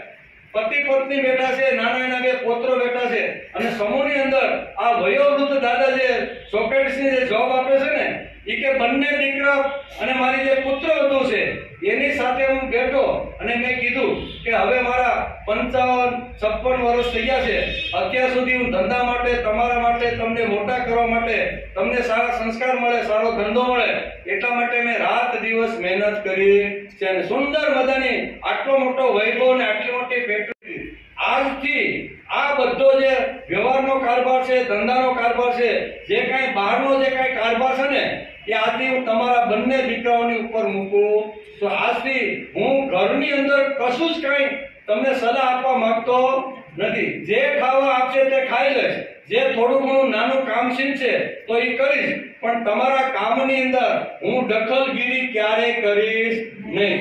ત્યારે સોક્રેટીસે પૂછ્યું કે તમારો દીકરાને આટલું મોટું તમે સોંપ્યું અને ધંધાની અંદર નુકસાન ગઈ, તમારા દીકરાએ કાંઈ ખોટું પગલું ભર્યું અને કરોડો રૂપિયાની સંપત્તિને આ રીતની ખલાસ કરી નાખી તો તમે શું કરો? તો કે કાંઈ નહીં, મારી પાસે જો સલાહ લેવા આવશે ને તો એના માટે મારા દરવાજા ખુલ્લા. મારા દીકરાએ એકવાર નુકસાની કર્યા પછી એને એમ થાય કે બાપા પાસે મારે સલાહ લેવી છે કે બાપા હવે મારે શું કરવાનું? તો હું એટલા જ ભાવથી, એટલા જ પ્રેમથી, એટલા જ આદરથી હું ફરીથી એને સલાહ આપીશ. પણ એના કોઈ પણ કામની અંદર એ બગડતું હશે, ચૂલા ઉપર દૂધ ઉભરાતું હશે અને મને નહીં કીધું હોય કે દાદા જઈ ચૂલા ઉપર ઉભા રહ્યો અને ટેણી છે ને એને સી કીધી છે ને બાથરૂમમાં લઈ જાઉં છું અને જો ઉભરાતું હશે નહીં કીધું હોય ને તો ઉભરાવા દઈશ. બાજુમાં જ ઉભો છો, ખાલી બટન જ આમ કરવાનું છે ને તો હું કરવાનો એ જેટલું સીંધે જે કે જેટલું ખાવા આપે એટલું ખાઈ લઉં છું, જેટલું સીંધે એટલું કામ કરું છું. અને એમ કે દાદા અમારે શાકભાજી લેવા જવાની છે, પુત્ર વધુ ઘણીવાર કે આ ટેણિયું ઊંતું છે અંદર એટલે તમે દરેક દોરી તો કે કાંઈ વાંધો નહીં, જાઓ તમે તાર અડધો પોણો શાંતિથી. તો એ કામ કરવાનું કે તો કરવાનું, નકર રડતો હોય તો રડવા દેવાનું, પડતો હોય તો પડવા દેવાનું. બરાબર? સોક્રેટીસને જે બાપાએ જે જવાબ આપ્યો છે ને કે આટલી મેં અત્યારે અનાસક્ત વૃત્તિ નિર્માણ કરી છે. કેવી અનાસક્ત વૃત્તિ? હું ઘરમાં જ રહું છું પણ સંન્યાસીનું આટલું જે જીવન હોય ને એ પ્રમાણે હું જીવવાનો પ્રયત્ન કરું. તો દીકરા મારા છે, પૌત્ર મારા છે, મને એના ઉપર પ્રેમ છે, મને એના ઉપર ભાવ છે, પણ મારી જ હકુમત એના ઉપર ચાલે. મારા યુવાન દીકરાને હું કહું એટલું જ થાય, હું કહું એટલું જ મારી પુત્ર વધુ કરે એવો મેં કોઈ આગ્રહ રાખ્યો. હું કે છે 80 વર્ષના બાપા કે છે કે મેં કોઈ દિવસ બગડતું હોય તો બગડવા દઉં, બરોબર ને? તો એમાં હું અત્યારે દખલગીરી કરતો નથી ને વચ્ચે જો કાંઈ એને થાય કે અમારે દાદા પાસે કઈ સલાહ લેવી છે તો તમે શું કરો છો કે એટલો જ હસતા રમતા કિલોલ કરતા એટલા જ હસતી, એટલા જ પ્રેમથી હું એને પાછી સલાહ આપી અને અહીંથી એને વિદાય કરું. શું કહેવાનો અર્થ કે અહીંયા સુધી આપણે પહોંચવાનું છે. સોક્રેટીસને આવા દાર્શનિકો ઘણા એથેન્સ નગરીમાં ઘણા બધા વડીલો મળ્યા. આપણે આના ઉપરથી એ લેવાનું છે કે હવે થોડું ઘણું કદાચ જો માથે લઈને જો ફરતા હોય ને તો હવે ધીમે ધીમે આપણા કરતા આપણા દીકરા વધારે હોશિયાર છે. અભ્યાસ કરો ને, કરો અભ્યાસ. આપણી જે બુદ્ધિ હતી હતી, આપણી જે ધંધા કમાવાની જે શક્તિ ને જે કાંઈ આપણી જે ચેતનાઓ જે હતી ને એના કરતા અનેક ગણી ચેતનાઓ આપણે આવનાર પેઢીને અત્યારે આપણા યુવાન જે દીકરા છે ને એના કરતા ઘણી મોટી આપણા કરતા શક્તિ વધારે છે. આપણે કલ્પના ન હોય કે આટલો છોકરો આટલું મોટું કામ કરી શકે, બરોબર ને? તો હવે આપણે હુકમભાઈ માથે લઈને ફરવું જોઈએ. તને ખબર, આપણે ઘણીવાર કહીએ ને અને પછી દીકરો હોતે ખીજાય. ઘણીવાર દીકરાના કામની અંદર આડો પગ કરતા હોય, ટક ટક કરતા હોય ત્યારે ઘણીવાર દીકરો આપણે કહે, બાપા તમને શું ખબર પડે છે, મોટું તોડી લે નહીં. તો એને ઈ દીકરો આવી રીતનું બોલે ઈ પહેલા આપણે શાંતિથી બધો કારભાર એને સોંપી દઈએ અને આપણે શાંતિથી જ્યાં જવાનું છે એની તૈયારી કરી. તમે શું વાંધો ભાઈ? કામ ઘણું પડ્યું છે સમાજની અંદર, એટલા મોટા કામો પડ્યા છે, બરોબર ને, કે જે આપણે 100 વર્ષ સુધી હસતા રમતા જીવી તો પૂરા થાય નથી. પણ ઘરનો ઉમરો કોઈને છોડવો નથી, કોઈને છોડવો નહીં. આરામ છે કોઈ સ્વાર્થ વગર પ્રેમ કરતો હોય ને સ્વાર્થ વગર કામ કરતું હોય. આ દુનિયાની અંદર એક જ મહાપુરુષ આવ્યો અને એ મહાપુરુષે કીધું કે તમારા સંસાર વ્યવહારની સાથે, તમારા સ્વાર્થની સાથે, તમારા ઉપભોગની સાથે તમે એકાદું કામ કરો એવું કે જેમાં તમારો નિષ્કામ કર્મયોગ હોય. અને જે ગીતાનો આધાર લઈને આ મહાપુરુષ આપને સમજાવે. શ્રીમદ ભગવદ ગીતામાં કર્મણ્યે વાધિકા રસ્તે મહાફલેષુ કદાચન મા કર્મ ફલ હેતુ ભૂર્મા તે સંગો સોતી કર્મણી.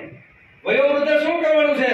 મારા નાના નાના પોત્ર છે, પાડોશના પોત્ર છે, એને બેસાડી, એને વાર્તા કરી, એને રમત રમાડી, એને આનંદ થાય એવા આપણે જો શેરીના છોકરાને ભેગા કરી તો આપણે પણ થોડુંક કલાક એની સાથે તો બેસીને તો આપણે પણ ફ્રેશ થઈ જાય. પણ કોઈને કરવું નથી, કરવું જોઈએ કે આ શેરીના છોકરા છે, મારા જે પોત્રો છે ને એ પોત્રને સંસ્કાર આપવાનું કામ જ દાદા કરે.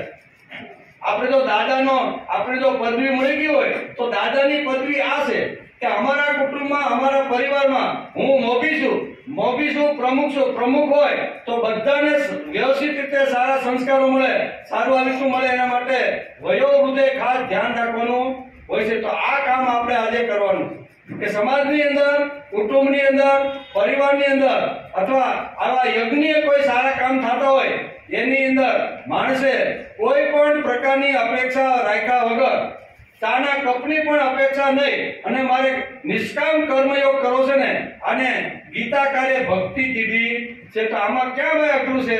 અને એટલે તો બધી વાતો. અને બે છે નિવૃત્તિના.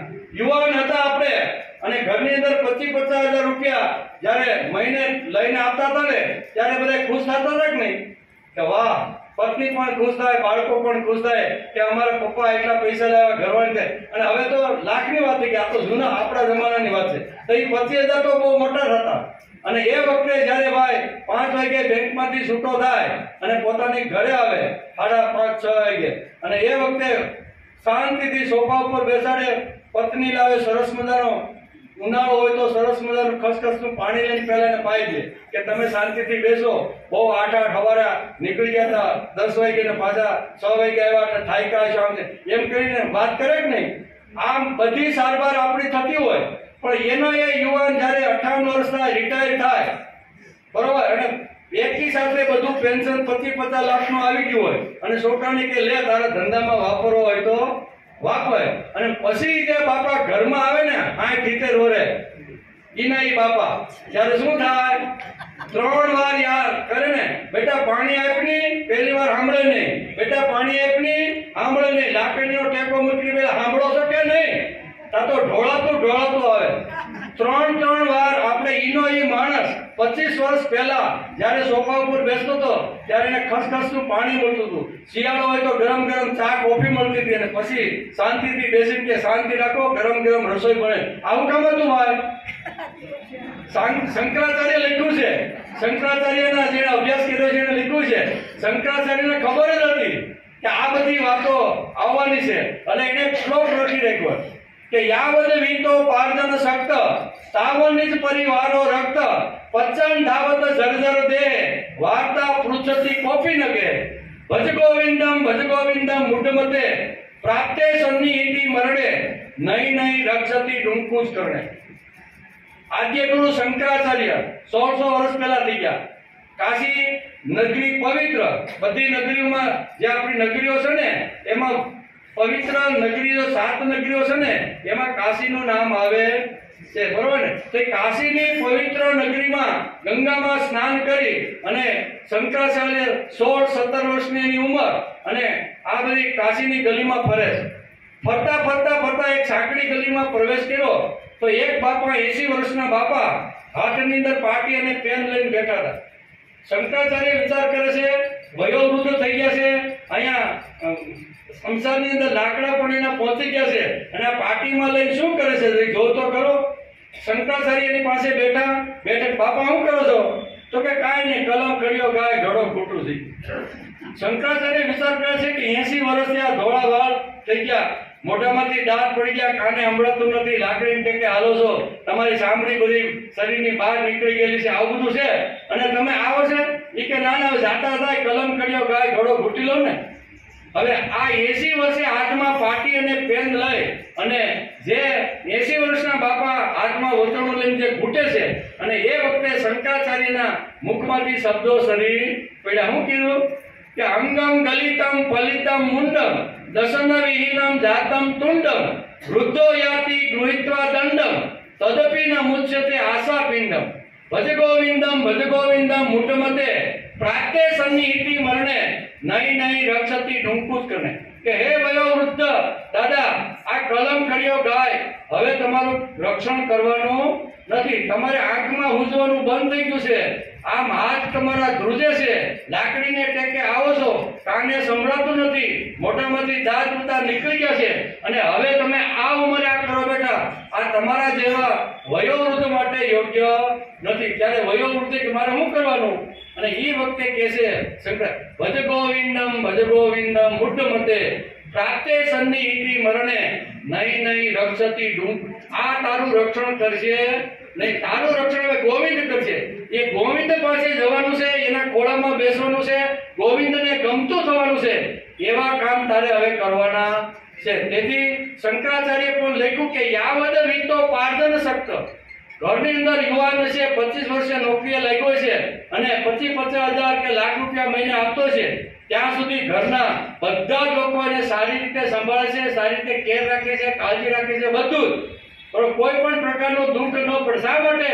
આ અમારું કમાનાર એક મશીન છે, એ મશીન નબળું ન પડવું જોઈએ, દુબળું ન પડવું જોઈએ, થાકવું ન જોઈએ અને આવી રીતનું નબળું ન પડે તો એ પૈસા લાવે અને તો પછી અમે બ્યુટી પાર્લરના ખર્ચા હોય કે સાડી લેવાના ખર્ચા હોય કે લિપસ્ટિક લેવાના જે કાંઈ ખર્ચા હોય ને એ ખર્ચા બધા ક્યાંથી આવે ભાઈ? આ કમાય છે ત્યાંથી. તેથી શંકરાચાર્ય કહે છે કે યાવદ વિતો પાર્જન શક્ત તાવનિજ પરિવારો. જ્યાં સુધી ઘરની અંદર માણસ 25-50 હજાર કે લાખ રૂપિયા દર મહિને આપે છે ત્યાં સુધી ઘરની અંદર બધા એની કાળજી કરે. યાવદ વિતો પાર્જન શક્ત. ઉપાર્જન એટલે પૈસા લાવીને ઘરમાં, એનો અર્થ થાય ઉપાર્જન. મહેનત કરવાની, નોકરી કરીને સંભાળ અને કાળજી રાખે છે, પછીની કડી સમજવા જેવી છે. યાવદ વિતો પાર્જન શક્ત તાવનિજ પરિવારો પચ્ચાન ધાવત જર્જર દે. શું કે છે? પછી માણસ જ્યારે 55-58 વર્ષની ઉંમરે રિટાયર થાય, બધું જે કાંઈ એક સાથે મળેલું જે કાંઈ મહેનત પણ અથવા જે કાંઈ ફંડ છે ને એ દીકરાને આપી, એક દીકરા તું ફેક્ટરી કે ધંધો કરવો હોય તો કર, અને એમ કરીને બાપા જ્યારે ઘરમાં આવે ત્યારે એની હાલત કેવી થાય છે એ શંકરાચાર્ય 1600 વર્ષ પહેલા લખી રાખ્યું છે. યાવદ વિતો પાર્જન શક્ત તાવનિજ પરિવારો રક્ત પચ્ચાન ધાવત જર્જર દે. જ્યારે જર્જરિત દેહ થાય છે, આંખે હુજવાનું બંધ થાય છે, લાકડીને ટેકે ઘરમાં આવે છે, કાને સંભળાતું નથી, ચામડી બહાર નીકળી ગઈ છે, કળશલી પડી ગઈ છે ને, અને એ વખતે દરવાજાની અંદર લાકડી ઠોકીને જ્યારે વૃદ્ધ માણસ જ્યારે ઘરમાં આવે છે ને ત્યારે ઘરમાં એનો કોઈ ભાવ પૂછતું નથી. કેમ થયું ભાઈ? એનું કારણ શાસ્ત્ર આપને સમજાવશે, વેદવ્યાસ આપને સમજાવશે કે જેણે પોતાના દીકરા માટે રાત દિવસ પરસેવો પાડ્યો, પરસેવો ઘણીવાર ખાવાનું ઘરમાં ઓછું હોય છે તો દીકરાને ખવડાવીને પણ મોટો કર્યો, મહેનત કરી, મજૂરી કરી, પેટે પાટા બાંધ્યા અને આવી રીતનું કર્યું, પણ એને પાટો બદલો. પ્રભુ પંથ પામવાને પાટા બદલાવજો. હવે ભણશે આ ઉંમર તો પાટો બદલવાનો ખાસ પ્રયત્ન કરવો જોઈએ. તેથી ઘણી બધી વાતો, ઘણા બધા વિચારો એવા છે કે જે વિચારોથી આપણા વયોવૃદ્ધ જે અહીંયા છે એને ઘણું બધું માર્ગદર્શન આપણા શાસ્ત્રમાંથી મળતું રહેલું છે. તેથી એક આ સુંદર મજાની આ જે આપણી જે ઉંમર છે ને એ તો એક શોભાસ્પદ ઉંમર છે. કોઈ પણ જગ્યાએ જાય અને વયોવૃદ્ધ માણસ આવે એટલે આપણે બધાને એમ થાય કે આપણે એને સ્થાન આપવું. તો આ બધી આપણી જે ઉંમર છે એ શોભાવાળી પદ ને શોભાવાળી ઉંમર છે, તો એને આપણે શોભાવવાનો પ્રયત્ન માણસે કરવો જોઈએ. તો એ શોભે ક્યારે? કોઈ પણ માણસની શોભા વધારે ક્યારે વધે? તો કે એની અંદર સારામાં સારા ગુણ હોય, સારામાં સારું જીવન હોય, બરોબર. પછી એટલે કે વિચારો પણ સારા હોય, આચરણ પણ સારું હોય, સમાજમાં કુટુંબમાં પણ સારી રીતે રહેવાનો પ્રયત્ન કરવો હોય, પોતાની મન બુદ્ધિ જે કઈ છે એ નિષ્કામ કર્મયોગ તરીકે જો વાપરતો હોય તો સમાજ અને કુટુંબમાં ઘણું એનું મહત્વ વધી જાય છે. તેથી આપણે આજે ભગવાનને કહેવાનું કે ભગવાન, અમે અમારી કોઈ 60 વટાવી ગયા છે, કોઈ 70 વટાવી ગયા છે, કોઈ 80 વટાવી ગયા છે. અમે બધા અહીંયા સિનિયર સિટીઝન ક્લબના એસોસિએશનના બધા સભાસદો સભ્યો બધા ભેગા થયા છીએ. ભગવાન, આજથી અમે નક્કી કરીએ છીએ કે અમે કદાચ બહાર ન જઈ શકીએ પણ અમારા પરિવારની અંદર નાના નાના જે બાળકો છે, અમારી પુત્રવધુઓ છે, પુત્રો છે, એને સાથે રાખી એની અંદર સંસ્કાર સિંચન થાય, એની અંદર સારી વાતો આવે. અમે કદાચ આવી રીતે જઈ ન શકતા હોય તો કાંઈ નહીં, પણ એને આગ્રહ કરી એને કહેવું છે કે ભાઈ અઠવાડિયામાં 1 કલાક તું શ્રીમદ ભગવદ ગીતા સાંભળવા માટે જા. અમે ઘર સંભાળી લેશું. શ્રીમદ ભગવદ ગીતા જો આપણા યુવાનને જો મળશે ને તો વૃદ્ધાશ્રમો બધા બંધ થઈ જાય. આ ખુલ્લા છે એનું કારણ શું છે કે ઘરની અંદરથી વયોવૃદ્ધને માન નથી મળતું, એને આવકાર નથી મળતો, એને આદર નથી મળતો, એને જે પ્રમાણે થોડી ઘણી નાની મોટી અપેક્ષા હોય છે એ અપેક્ષાઓ એની પૂરી થતી નથી ને, તેથી ઘણીવાર આવી પરિસ્થિતિ નિર્માણ થાય છે. તેથી આપણે આજે ભગવાનને કહેવાનું કે ભગવાન, અમે 100 વર્ષ સુધી હસતા રમતા કિલોલ કરતા કરતા આનંદ કરતા કરતા જીવવાના છે. અત્યારે ભલે અમારા 80 વ્યા ગયા છે, કોઈના 70 વ્યા ગયા છે, પણ હવે બાકીનું જે જીવન છે ને એ જીવન સંભાળવાનો પ્રયત્ન કરવો જોઈએ. જૂના કાળના આપણે બધા માણસો કેવા, નવી પેઢીને કદાચ આ ખબર ન પડે પણ આપણે જૂના કાળના માણસોને ગામડામાંથી આવેલા, ગામડાનું ગામ અને ગામડાના ગામની અંદર આજુબાજુના ગામમાં ક્યારેક શનિવારી ભરાતી હોય, ક્યારે મંગળવારી ભરાતી હોય, એટલે આખા બધા જે તાલુકાના છે ને પોતાની વસ્તુ વેચવા માટે એ બધા એક જગ્યાએ ભેગા થાય. એટલે પુત્રવધુએ દાદાને કીધું કે દાદા, તમે આજે આ બાજુમાં 4-5 કિલોમીટર દૂર આવી બજાર ભરાય છે શનિવારે, અને ત્યાં ઘણી બધી વસ્તુ મળે છે અને આપણે ઘણી બધી વસ્તુ લેવાની પણ છે, બરોબર ને? અને તમારા દીકરા તો ખેતીનું મોટું કામ છે અને એ તો સવારથી નીકળી જાય છે. તમે લાવ બેટા, કાંઈ વાંધો નહીં. શું શું લેવાનું છે? એ પુત્રવધુએ 20-25 ની આઈટમ ની યાદી લખી દીધી. કેટલી? આ વસ્તુ લાવજો, આ વસ્તુ લાવજો, આ વસ્તુ લાવજો, આ વસ્તુ લાવજો. એ બધી એને યાદી આપી, 2-3 થેલી આપી અને રૂપિયા આપ્યા, બરોબર? એટલે બાપા તો સવારમાં નાસ્તો કરીને 8 વાગે નીકળ્યા. થોડું દૂર હશે ને 9 વાગે 9-9:30 હાલતા હાલવાનું હતું. જૂના કાળમાં વધારે હાલવાનું હતું. 9:30 લગભગ ત્યાં પહોંચ્યા. થોડાક થાક્યા હતા, હાલ્યા હતા એટલે ભૂખ પણ લાગી. ભૂખ લાગી એટલે સરસ મજાનું એક રેસ્ટોરન્ટ હતું, એને ત્યાં 100 ગ્રામ ગાંઠિયા પાછા પેટમાં નાખી દો. પછી હાંજ સુધી કાંઈ ઉપાધિ નહીં, 100 ગ્રામ ગાંઠિયા પણ ખાધા. પછી એનો નીકળીને બજારમાં આવ્યા. બજારમાં હાલતા હાલતા પુત્રવધુએ જે કઈ યાદીઓ આપી હતી ને એ પણ જોઈ લીધી કે મારે કઈ કઈ વસ્તુ લઈ જવાની છે. એ બધું વસ્તુની યાદી કરી, યાદી પાછી ખિસ્સામાં રાખી દીધી. ખિસ્સામાં નાખી અને બધી વસ્તુ ધીમે ધીમે જેટલી પુત્રવધુએ આપી હતી એ બધી લઈ અને થેલીમાં મૂકવા લાગી. આમ જોયું તો 5-5:30 થઈ ગયા. 5:30 બધું ખરીદી કરતા એક વસ્તુ ટપાતા એને 5:30 જેવો સમય થઈ ગયો. બધું થેલીમાં ભરી અને એ ગામની બહાર થોડાક નીકળ્યા. ગામની બહાર નીકળ્યા તો સૂર્ય સામે એને જોયું દાદાએ કે સૂર્ય આત્માની હજી થોડીક વાર છે. ખિસ્સામાં આજે પૈસા પડેલા થોડાક હજી વિધા, અને બજાર હજી નજીક છે. જો કઈ ભૂલાઈ ગયું હોય ને તો યાદી કાઢું. હું કે તો હું પાછો લેતો. આપણું પણ આવું ભલે 80 વર્ષ ગયા હોય, કોઈને 70 વર્ષ, યાદી કાઢવી જોઈએ કે મારે કાંઈ કરવાનું હતું, ભગવાને જે કાંઈ કીધું કીધું, ભગવાને શું કીધું? તો કે ભગવાને કીધું કે અનપેક્ષ સુશીલ દક્ષ ઉદાસીનો ગતવ્ય હતો. ભગવાને આ કીધું છે. ઈ કરીને આવ્યો કે નો આવ્યો? ભગવાને 12મો અધ્યાય ખોલો તો 12મા અધ્યાયમાં ભગવાને કીધું કે તારે હું કરવાનું, હું કમાણી કરવાની, કેવા ગુણો જીવનમાં લાવવાના, એમ કરીને ભગવાન આખી યાદી આપી 36 ગુણની કે મેં તને માનવ તરીકે જન્મ આપ્યો છે તો આટલું તું કરીને આવજે. બરોબર? અદ્વૈતાથી શરૂઆત કરી. અદ્વૈતા સર્વભૂતાના મૈત્ર કરુણ, આ બધું તારે લઈને આવવાનું. એમ કટકાના અનપેક્ષ સુશીલ દક્ષ ઉદાસીનો ગતવ્ય સર્વારંભ પરિત્યાગી યોમદ. આટલી મોટી ભગવાને યાદી આપી અને માણસને આ જગતની અંદર મોકલો. ધીમે ધીમે મોટો થયો, વિદ્યા મેળવી, સંસ્કાર મેળવા, પતિવ્રત સુધી જે કાંઈ બ્રહ્મચર્ય વ્રત પાળે અને જે કાંઈ જ્ઞાન દુનિયાનું લેવાનું હતું એ બધું મેં મેળવી લીધું. પછી મેં સારામાં સારો ગૃહસ્થાશ્રમ કર્યો. એક બે નાના દીકરાને જન્મ આપ્યો, એને પણ ભણાવ્યા, એને પણ મોટા કર્યા. બરોબર ને? અને આમ કરતા કરતા એને પણ મેં પરણાવી, એના પૌત્રને પણ પરણાવી દીધા. એટલે મારી ઉંમર લગભગ હવે 55-60 વર્ષની થઈ ગઈ છે. તો 55-60 વર્ષની ઉંમર થઈ ગઈ છે તો ખિસ્સામાંથી કાઢીને કાગળિયા કાઢવાનું કે આમાં કઈ રહી તો નથી જતું ને, એમ કરીને જોવાનું. અને જો રહી જતું હોય તો શું કહેવાનું? બજાર હજી બાજુમાં છે, ખિસ્સામાં પૈસા છે, બરોબર, સૂરજ આત્માને હજી વાર છે, બરોબર, અને હજી લઈ શકાય છે. એમ આપણા જીવનમાં પણ આ ઢળતી ઉંમરે કેવી ઉંમર છે? આજે ઉગતા સૂર્યને બધા જ પૂજે. તમે સમાજમાં નજર કરશો ને, બધા દુનિયાનો કોઈ માણસ એવો રહે કે ઉગતા સૂર્યને નમસ્કાર નહીં, પણ આથમતાને કોઈ કરે? આપણે હાંગું નથી કે કરતા હોય તો સારી વાત કરવા જોઈએ, પણ લગભગ ઉગતા સૂર્યને બધા કોઈ આપણે જળનો લોટો જે કાંઈ છે ને એ સવારમાં બહેનો અને ભાઈઓ ઘણીવાર આવી રીતના કરતા હોય છે. ઉગતા સૂર્યને બધાને પૂજે. એટલે ટેણિયું હોય ને, ટેણિયું ઈ જો ઉગે છે, ઈ જો કદાચ ઘોડિયામાં સિંહ કરી રહ્યું ને તો મા બાપ એ સાફ કરે કે ન કરે? પણ ઈનો એ બાપ 5 વર્ષથી પથારીમાં હોય અને બાપાને ઝાડા પથારીમાં વયા જતો હોય તો એને સાફ કરે કોઈ? માણા રાખી દે, ભાઈ 5000 રૂપિયા મહિનામાં આપશું, 7 તારીખ કરવાનું.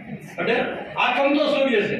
આથમતા સૂર્યને કોઈ આજે પૂછતું નથી. આપણા દીકરાને ભણાવવાનો હોય, કોઈ પણ સારી સ્કૂલમાં લેવાનો હોય અને આપણા ઘરથી 10-15 કિલોમીટરની દૂર હોય અને આપણો આગ્રહ હોય કે આપણે ત્યાં જ મૂકવાનો છે તો આપણે વ્યવસ્થા કરી જ નહીં. આપણે બસની વ્યવસ્થા કરી, રિક્ષાની કરી, ગમે રીતે કોઈ પણ વાહનની વ્યવસ્થા કરી અને ફી પણ જેટલી કે એટલી ભરીને આપણે એની કાળજી રાખીને એને દરવાજા સુધી હાથમાં દફતર કઈ ભૂલાઈને બધું કાળજી કરી નથી કરતા. શા માટે? આ ઉગતો સૂર્ય છે. આથમતાનું શું કામ છે? અમારે તો મરવાનો છે હમણાં. આજ નહીં તો કાલ મરવાનો છે. મરવાને શું પૂજા કરવાની? અને આજે મોટા ભાગના જે છે ને ઈ આજે ઉગતા સૂર્યની પૂજા કરે છે. બાપાને ઘણીવાર થાય કે હમણાં ઘણા સમયથી બહાર ગયો નથી, મંદિરે ગયો નથી. ઘણીવાર દીકરો લઈ ગયો કઈ બસમાં બેહાડી કે હાલો બાપા તમારો સ્પેશિયલ વાહન બનાવી દો અને આજે આખો દિવસ તમને ભલે 4-5 તીર્થ ક્ષેત્રમાં લઈ, કોઈ કરતું નથી. કરે? કરતા હોય તો સારી વાત છે, પણ ઓયલો હોય તો ટેણી હોય તો અરે 6 વાગ્યાની એની ઓલી હોય ને ભલે આવવાની બસ તો માં 5 વાગ્યામાં ઉઠી જાય. એનો ડબ્બો પેક કરવાનો ભૂલાયતું નથી, ટાઈ બાંધવાની, જે કાંઈ પુસ્તકો જે કાંઈ હોય બધું મટીરિયલ ભરે કે નહીં. ઉગતા સૂર્યની બધા પૂજા કરે છે. આથમતા સૂર્યની પૂજા થવી જોઈએ એ આપણે આપણું શાસ્ત્ર સમજાવે છે. વયોવૃદ્ધ એટલે એક જીવનની સુંદર આવી રીતની કળા છે અને એ કળાને ખીલવાનો પ્રયત્ન માણસે કરવો. જે ભગવાન તમે અમને જે 60-70 વર્ષ આપ્યા છે ને, અત્યારે અમારે ધંધો નથી, નોકરી નથી, કોઈ વ્યવહારિક પણ કામ નથી, તો હવે અમારે શું કરવાનું? તો કે હવે અમારે જ્યાં જવાનું છે એની તૈયારી કરવાની. સમાજની અંદર કાંઈ એવી જરૂરિયાત હોય અમારી અને સમાજને કાંઈ હોય તો એ સમાજના કામની અંદર માણસે મન મૂકીને લાગી જવું જોઈએ. આ ખરેખર આ ઉંમરે આ કરવાની જરૂર છે અને તો આપણે ઘરમાં વધી નહીં. નકર ડો બહાર જાય તો સારું કઈનો હજી પોતા મારવાના છે, હજી કપડા ધોવાના છે, આ સોફામાંથી હલતો જ નથી. ઘણીવાર પુત્ર વધુના ઉઠાય થાય કે ન થાય? તો એ વખતે માણસે ઈ ઘરમાંથી આવો અવાજ આવે ઈ પહેલા માણસે પોતે વિચાર કરી લેવો જોઈએ કે હવે મારે શું કરવાનું છે. તેથી કોઈ સારું એક મંડળ હોય એમાં સવારમાં વેદ છે, ઉપનિષદ છે, ગીતા છે, રામાયણ છે, મહાભારત છે, એના સુંદર પુસ્તકોનું 5-25 વયોવૃદ્ધ ભેગા થાય એનું અધ્યયન કરે, અભ્યાસ કરે, સ્વાધ્યાય કરે. આમ બપોરના 12 11 ક્યારે થઈ જાય ખબર પડે? કાંઈક કરવું જોઈએ પણ આપણે કરતા લાય માવો લાય, પણ હવે આ માવો છોડવાની ટાઈમ નથી. લાય એક બીડી લાવી, અરે બીડીનો ટાઈમ નથી, માવાનો ટાઈમ નથી. અત્યારે તારા મુખમાં તો હું ભજ ગોવિંદમ મુઢમતે પ્રાપ્તે સન્નિહિતિ મરણે નહીં રક્ષતી ડુમકું જ કરણે. હવે આ સમય આપણો છે. બધા આપણા મોઢામાં હવે તમાકુ, માવો કે બીડી શોભે ને આપણે આ ઉંમર છે, મોટી ઉંમર થઈ છે, 50-60 વટાવી ગયા છે, અને એવા સમયે હવે આ બધું ન કરતા મારે ખરેખર મારા મુખની અંદર ભગવાનને ગમે એવું, ભગવાનને શોભે એવી રીતનું મારે કામ કરવું જોઈએ. તેથી આ જગત તણા મેદાનમાં રમત રમવા આવ્યો છે તો માનવી દાવતું લેતો જા. આપણા જગતમાં બધા જન્મી અને 80 વર્ષની ઉંમર છે, બધા રમે છે હવાના ક્ષેત્રમાં. એટલે આ જગત તણા મેદાનમાં રમત રમવા આવ્યો છે તો માનવી દાવતું લેતો જા. ફૂલ ટોચ ને ફટકારજે, બાઉન્સ થી તું બીતો નહીં, હુંક કરજે ચોટપીસ, ગુગલીથી ગભરાતો નહીં. અમ્પાયરની એક આંગળી આઉટ આપી દેશે તને, માટે દક્ષ બનીને દાવ લેજે, ગફલતમાં રહેતો નહીં. ભાઈ ગફલતમાં રહેવાનું નથી કે ભાઈ હજી તો બહુ કઈ જમનું તેડું આવે મને તમને કોઈને ખબર છે? ગમે ત્યારે આવે એ પહેલા આપણે આપણી જાતની અંદર આવી તો ભાથું તૈયાર કરી લેવું જોઈએ. તેથી આ ઢળતી ઉંમર છે ને એ સારામાં સારી ઉંમર પ્રભુ ભક્તિ માટે છે. વ્યવહાર નથી, કુટુંબનું કોઈ જવાબદાર નથી, બરોબર? કોઈ જવાબદારી છે? દીકરો આપણે કઈ કહેવાય ને બાપા આવે છે ફેક્ટરી આવે તો સારું છે, કોઈ કે નો આવે એમ જ ઈચ્છતા હોય. ઓફિસમાં મારો બાપો ગાદી ઉપર ન આવે ને તો સારું એમ જ ઈચ્છતા હોય, અને આ જઈને ઉપડે ગાદી ઉપર જઈને બે બોલે ને કોઈ વેપારી સારું કામ કરવું હોય ને તો બાપો બેઠો હોય ને કાંઈ કરી ન શકે. હવે ધંધામાં અડચણ કરવી એના કરતા બેઠા છે. શું કરો છો? બસ માવા સોળી છે ને સમય પસાર કરીએ છીએ. આ જવાબ હોવો જોઈએ ને. એક જગ્યાએ અમે ગામડાની અંદર જયારે ફરતા હતા ને તો એક જગ્યાએ અમે એક રામજી મંદિર હતું, એના ઉપર 10-15 બાપા પંડિયાવાળા બધા બેઠા હતા. એટલે અમે ભાવફેરી કરતા કરતા ને બાપા દાદા જોડે કર બેસી, તો એ મારી યુવાની.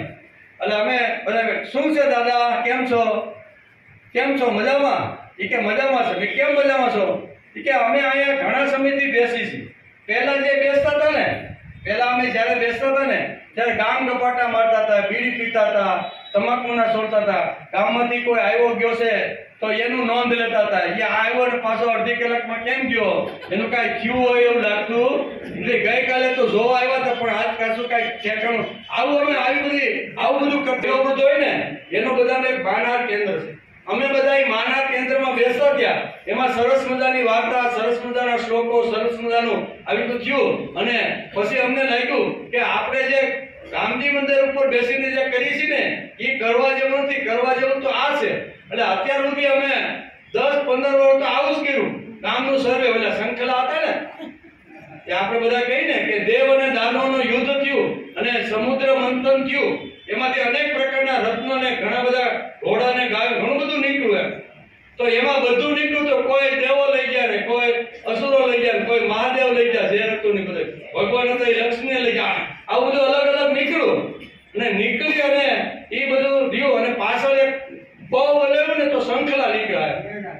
હવે શંખલા નીકળ્યા, દાનો કે આ અમાર નથી જોતું, દેવો કે આ અમાર નથી જોતું, બોલા બીજા બધા ભગવાન કે અમને તો લક્ષ્મણ, અમારે તો આ શંખલાની જરૂર છે.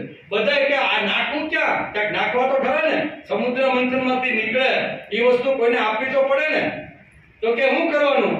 તો કે આનો ઉપાય શું? આટલા બધા શંખલા નીકળ્યા છે તો એનો કઈ વહીવટ તો થવો જોઈએ ને.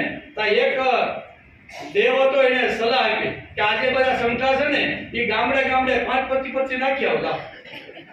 એ ઓટલા ઉપર બેઠા છે ને ગામનું આવતું એ શંખલા બધા કેવા ગામડે આપણે જે જોઈ છે ને ગામડે આજે આ સમુદ્રમાંથી નીકળેલા છે. કોઈને જોતા નથી, દેવ કે અમાર નથી જોતા, દાનો કે તો અહીં કે ક્યાં નાખો તો ગામડે નાખી આવો. એ આવશે એનો સરવાળો કે છે કેમ આવ્યો ને કેમ ગયો. હમણાં જે 2 ગાડી પસાર થઈ ગઈ ને ત્રીજી કેમ ન આવી. બોલો ભાઈ કાલ આવ્યો તો પણ આજ પાછો વિલે મોઢે ગયો છે તો કઈ હક પણ થયું લાગતું. આવા જે શંખલા છે ને એ ગામડે આજે છે કે નહીં ઘણી વાર તો એ આવી રીતના જે લોકો હતા ને એવા પાંડુરંગ શાસ્ત્રીય માનવ કેન્દ્રોના માધ્યમથી એને વેદ ઉપનિષદ અને શ્રીમદ ભગવદ ગીતા જેવા ગહન વિષયોને સામાન્ય અર્થ કરીને સમજાવવાનો પ્રયત્ન વાર્તાના રૂપની અંદર આ બધું આપી દીધું અને માણસ આજે હસતો હસતો ઉપનિષદ પેલે વેદમાં લખ્યું ને કે જીવેમાં સરોદ સત, એનો અર્થ શું થાય? વેદનો આ મંત્ર છે, જીવેમાં સરોદ સત, અમારે 100 વર્ષ સુધી હસતા રમતા કિલોલ કરતા આનંદ કરતા અમારે જીવવાનું છે. ઈ જો જીવવાનું હોય તો આજ સુધી જીવાશો કેટલું ને કેવું, કેટલી કમાણી કરી કેટલું છે દેવું, કાઢી સરવૈયું કોઈ સંતને બતાવજો, આ જિંદગીના ચોપડામાં સરવાળો માંડો.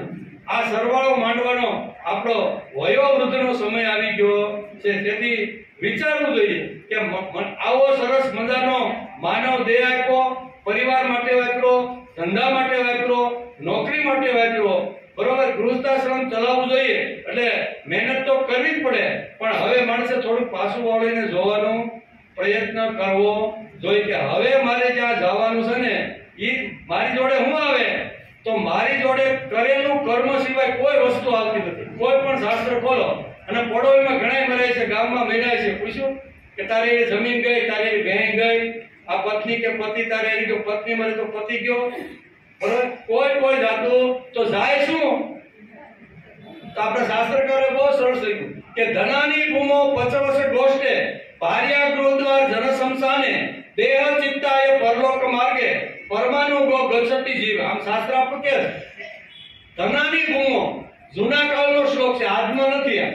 આજનો હોત તો હું લખત ધનાની બેંકમ, પણ આ જૂના કાળનો શ્લોક છે એટલે હું લખ્યું છે ધનાની ભૂમિ. ભૂમિ એટલે આપણી જમીન. આપણા થોડું ઘણું કઈ ખાતા પીતા વધે ને એ આપણા બાપ દાદા થોડા સોનાના કે ચાંદીના રૂપની અંદર એક માટલીમાં રાખીને ખૂણામાં રાખતા. એટલે આ લખ્યું છે ધનાની ભૂમો. ધન મારું જે બધું છે એ ભૂમિની અંદર માટલીની અંદર મર્યા પછી એ ધન એમ ન કે નાના બાપા બહુ અમને હાઈસવા બહુ હારી રીતે કાળજી કરી માટલીમાં પૂર્યા છે, માટલી કઈ દળતી જાય ને રે. ધનાની ભૂમો પચવસ ગોષ્ઠે, પશુ એટલે પશુ ને ગોષ્ઠ એટલે ઢોરને બાંધવાનો વાળો, બરોબર. એ ઢોરમાં બાંધેલા જે પશુઓ છે એ માણસ મરે તો પણ એની જોડે જાતા નથી. ધનાની ભૂમો પચવસ ગોષ્ઠે ભાર્યા ગૃહદ્વારે, ભાર્યા એટલે પત્ની, સંસ્કૃતમાં ભાર્યા કે છે એનું ગુજરાત થાય પત્ની. પત્ની ક્યાં સુધી? ઘરના દરવાજ બહુ કરી 2 વર્ષ રહ્યા તો હારું તો આ પેણું પોણી જાય, પણ હવે તમે ગયા છો એટલે તમે મારી માથે ભાર મૂકીને ગયા છો, થોડુંક રડે, 13 દિવસે લાડવા ખાઈ રહ્યા અને પાછો વ્યવહાર જાય ભેગું.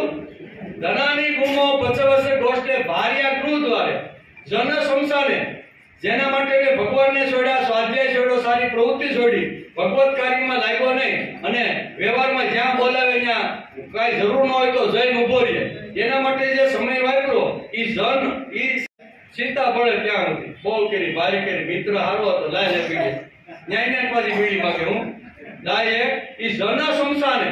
જન ક્યાં સુધી આવે? સંસાન સુધી આવે. બાળે પછી કઈ રહી જતું તો ઘોકાય પણ મારે લઈને 2 ઘોકામાં વેલું છૂટા થાય ને આપણે કહેવાનું કે જન સંસાર દેહ ચિંતાય.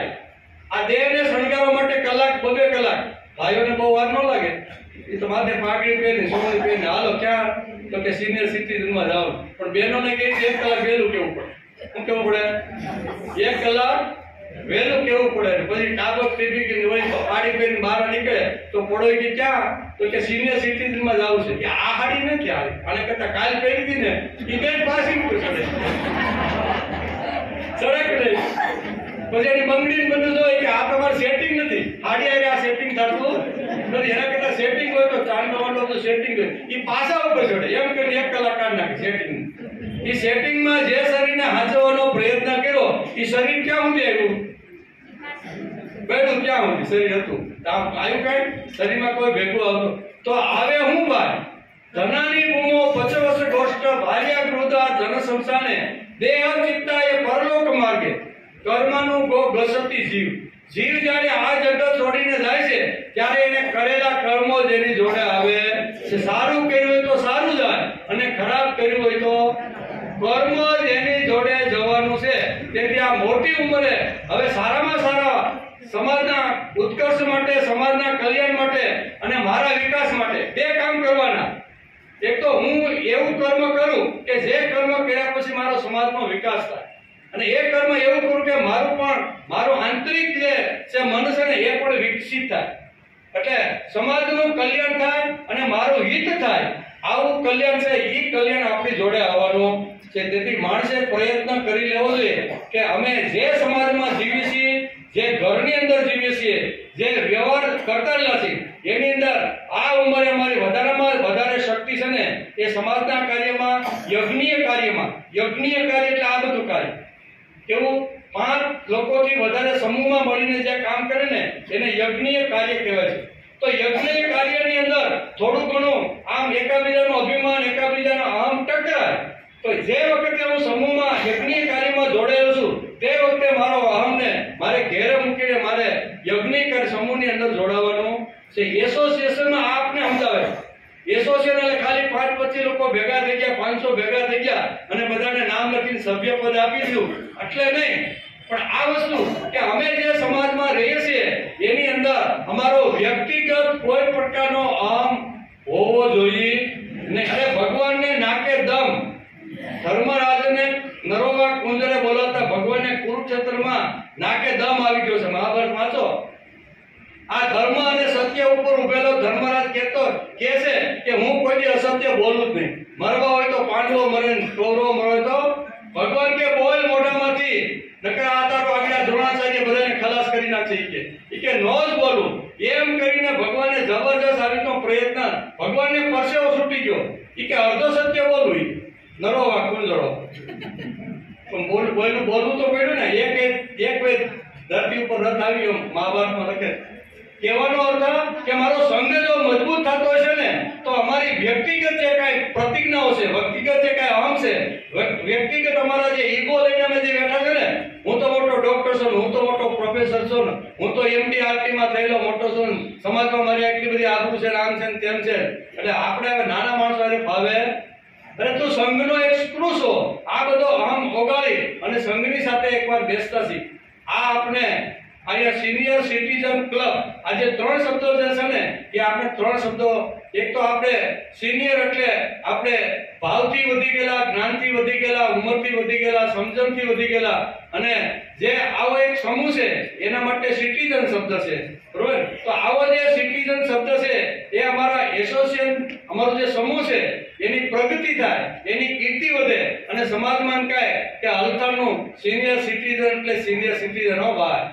એના બધા વાણી, વર્તન, વિચાર, એનો કોઈ પણ સભ્યની સાથે બેસો ને તો તમને બેવાનું મન જ થાય. તો આવું માણસે કરવાનો પ્રયત્ન કરવો જોઈએ. આવું એસોસિએશન આપણું હોવું જોઈએ કે આપણે જ્યાં બેઠા છે ત્યાં આપણી વાણી, જ્યાં બેઠા છે ત્યાં આપણું વર્તન, જે જગ્યાએ ઉપર છે ત્યાં આપણો વિચાર કેવો છે, આ વિચારને લક્ષ્યમાં રાખીને સમાજમાં આપણે જો ફરશું ને તો કે નાના હલથાણનું સિનિયર સિટીઝન એટલે સિનિયર, એના યારે કોઈ આ ભલે અમે બીજા કરતા કદાચ થોડા ઓછા વધતા પ્રમાણમાં હશું, પણ અમારું આ બહુ સરસ આંતરિક છે એની જે ગુણો છે ને એ બધા અમે કેળવીને બેઠા છે. ઘણી બધી વાતો છે, ઘણા બધા વિચારો છે. વિચારો ગમે એટલા વાગોળી તો ખૂટે એમ નથી, પણ આપણે સમયને મર્યાદામાં રાખીને આપણે બધા કરીએ છીએ. એટલે તમે જે મહેનત કરીને જે વખતે તમારી જે છેલ્લી મીટિંગ હાલતી છે ને કે એમાં આપણે વક્તા તરીકે કોને બોલાવો, બરોબર, એવું તમારે સજેશન પણ આવ્યા છે કે આને બોલાવી, તો એ વખતે તમને કહેવાય મારું નામ તમારી જીભે આવ્યું ને, હું તો ભાગ્યશાળી બની ગયો કે મને આ માં જગદંબાની પૂજા કરવાનો આજે મને બહુ એવો અવસર મળ્યો છે કે આવી રીતની સરસ્વતી જે છે એ સરસ્વતીનો વિસ્તાર થાય, માનો વિસ્તાર થાય, માની વાણી એટલે કે મારી વાણી પવિત્ર થાય અને સારા વિચારો સમાજ સુધી પહોંચે, એના માટે આપણે પ્રયત્ન કર્યો છે. આપણે કોઈને ઉપદેશ આપવા જ્ઞાન વધારે છે અને બીજા અજ્ઞાન છે એ ઉપદેશી હું અહીંયા આવ્યો નથી. હું તો અહીંયા પૂજા કરવા માટે આવ્યો છું. કોની? આટલા સરસ વયોવૃદ્ધ માણસો જેને આવો મહેનત કરી, પુરુષાર્થ પાડી અને જેને જબરજસ્ત મહેનત કરી અને જેના વાળ ધોળા થઈ ગયા છે ને એવા ધોળા વાળવાને નમસ્કાર કરવા માટે આવ્યો છું. નમસ્કાર કરવા માટે આવ્યો છું. જયંતિભાઈ કે જરી ખુરશી પર બેસી જાવ ને, આવ્યા છે નમસ્કાર કરવા તો જરી ટીપા પણ મંડો રોટલા, બરોબર ને. એટલે આપણે આ પ્રયત્ન કર્યો કે ભાઈ પ્રામાણિક પ્રયત્ન આપણી જે કાંઈ વાણી હશે ને એ વાણી ભગવાનની છે. વાણી બોલતા કાંઈ કચરો અથવા અતિશયોક્તિ કાંઈ આવી ગયો હોય ને એ તો મારું પોતાનું હોઈ શકે. હું આપણે ઘણીવાર ઘણું બોલતા હોઈએ અને આવેશમાં આવીને ઘણીવાર ન કહેવાના બે શબ્દ ઘણીવાર અહીંથી નીકળી જતા હોય તો એ અહીં ખકેરી નાખવાનું. શું કરવાનું? અહીં ખકેરી નાખવાનું. સારી જે વાત લાગી, સારો જે વિચાર લાગ્યો, જીવનની અંદર જે અનુભવ કરીને જીવવાનો જે લાગ્યો ને એ જીવતા રહેશું અને કહેતા રહેશું. બીજાને કેવું એનું નામ કીર્તન. શ્રવણમ કીર્તનમ વિષ્ણુ સ્મરણમ પાદ સેવનમ. આ બહુ ભક્તિની આ રીતની 9 પ્રકારની જે પંક્તિઓ બતાવી છે એમાં કીર્તન જબરજસ્ત ભક્તિ બતાવી. જે સાંભળેલા સારા વિચારો સાંભળેલા છે, સારા વિચારો કાનની અંદર ગયેલા છે, સારા વિચારો બુદ્ધિની અંદર જે ઉતરી ગયા છે એ બુદ્ધિમાં સારા વિચારો ઉતરેલા છે એ જ સારા વિચારો બીજાને કેવું એનું નામ કીર્તન છે. ખાલી હાથમાં મંજીરા લઈ લેવાના, ઢોલકા ઉપર કોઈને ભણવાય નહીં દેવાનું. કોઈ મરેલો હોય તો એ વેલો ભલે મરે, ડોક્ટરે કીધું હોય કે આ બાપાને આરામની જરૂર છે અને બાજુમાં ખડબાટી હવાના 4 વાગ્યા સુધી બોલાવે માઇક રાખીને, બરોબર, એને કીર્તન કીધું. કીર્તન એટલે આ ભગવાનની કીર્તિ ગાવાની. જે સ્થળે, જે સમયે, જે જગ્યાએ જ્યાં હું બેઠો હોઈશ ને ત્યાં મારી પોતાની કીર્તિ નહીં. ના અમે 40 વર્ષ પહેલા આવ્યા ને ભાઈ તઈ અમે લંગોટી પહેરીને આવ્યા, કાંઈ નહોતું કે હીરા ગવા બેઠા ને ત્યારે ઘંટીની નીચે પગ નાખ્યો હતો, બરોબર ને. એટલે આપણે આપણી કીર્તિ, કાં કોઈ પૈસા વાળો થયો તો એની કીર્તિ નહીં, પાછો પીડ્યો કે જી ભાઈ ઈ 10 વર્ષ સુધી એનો દસકો તો દુનિયામાં ને સુરતમાં નું નામ હતું પણ પછી આ થયું. ઘણીવાર બીજાની કીર્તિ આપણે ઘણીવાર શરૂ કરતા હોઈએ તો એની જગ્યાએ ભગવાનની કીર્તિ ગાવાની. ભાઈ આ ઉંમરે ભગવાનની કીર્તિ ગાવાનું છે. મારી તમારી કોઈની કીર્તિ નહીં, ભગવાનની કીર્તિ. ભગવાને કેવા કામ કર્યા, ભગવાને શું કર્યું અને ભગવાન સુધી પહોંચવા માટેને કયા કયા રસ્તાઓ છે એ બધી વાતો કરી અને માણસે સમય પસાર કરવો જોઈએ. તેથી આવા સરસ મજાના જે સિનિયર સિટીઝનો મળ્યા એવાના ખરેખર શું કહેવાય દર્શન કરીને હું તો ઘણો બધો અમે મળીએ છીએ પણ આટલી મોટી સંખ્યામાં નથી મળતા. અમે રોજ સોમથી શુક્ર 50-60ની સંખ્યામાં રોજ મળીએ છીએ. 9 વર્ષથી મળીએ છીએ. એમાં શ્રીમદ પહેલા મહાભારત લીધું, પછી રામાયણ લીધું, પછી શ્રીમદ ભાગવત લીધું અને અત્યારે શ્રીમદ ભગવત ગીતા આવે છે. એનો આજે 33મો દિવસ છે, બરોબર ને. તો અમારું વ્રત છે કે 12 વર્ષ સુધી આ વડલા એટલે બેસી અને અમારે શાસ્ત્રનો અભ્યાસ અમારે કરો, અમારા વિકાસ માટે. અમારે કોઈને ઉપદેશ આપવો નથી, અમારે કોઈને વ્યસન મુક્ત કરાવવાના નથી, અમારે કોઈને સુધરેલા જ છે, બરોબર. એને કઈ કહેવાની જરૂર નથી, પણ આપણો પોતાનો વિકાસ કરવા માટે અમે આવું એક વ્રત લઈને ત્યાં બેઠા છીએ અને એ વ્રતની વાતો અમે બધાને કરતા કરતા વિકાસ કરતા. અત્યાર સુધીમાં જે કાંઈ સારી વાતો હોય એ ભગવાનની મહાપુરુષોની છે. કહેતા કહેતા કાંઈ કચરો આવી ગયો તે મારો હોય આપણે ખકેરીએ અને આગળની જે કાંઈ વાતો છે, બરોબર, એસોસિએશન તરફથી જે કાંઈ સૂચન આવે એ પ્રમાણે આપણે આપણા આ કાર્યક્રમને આપણે આગળ વધારીએ. નામ આવી જાય ફોટો પડલો વિડીયો નહીં, વિડીયો ચાલુ છે વચ્ચે ઉપર જ પડે.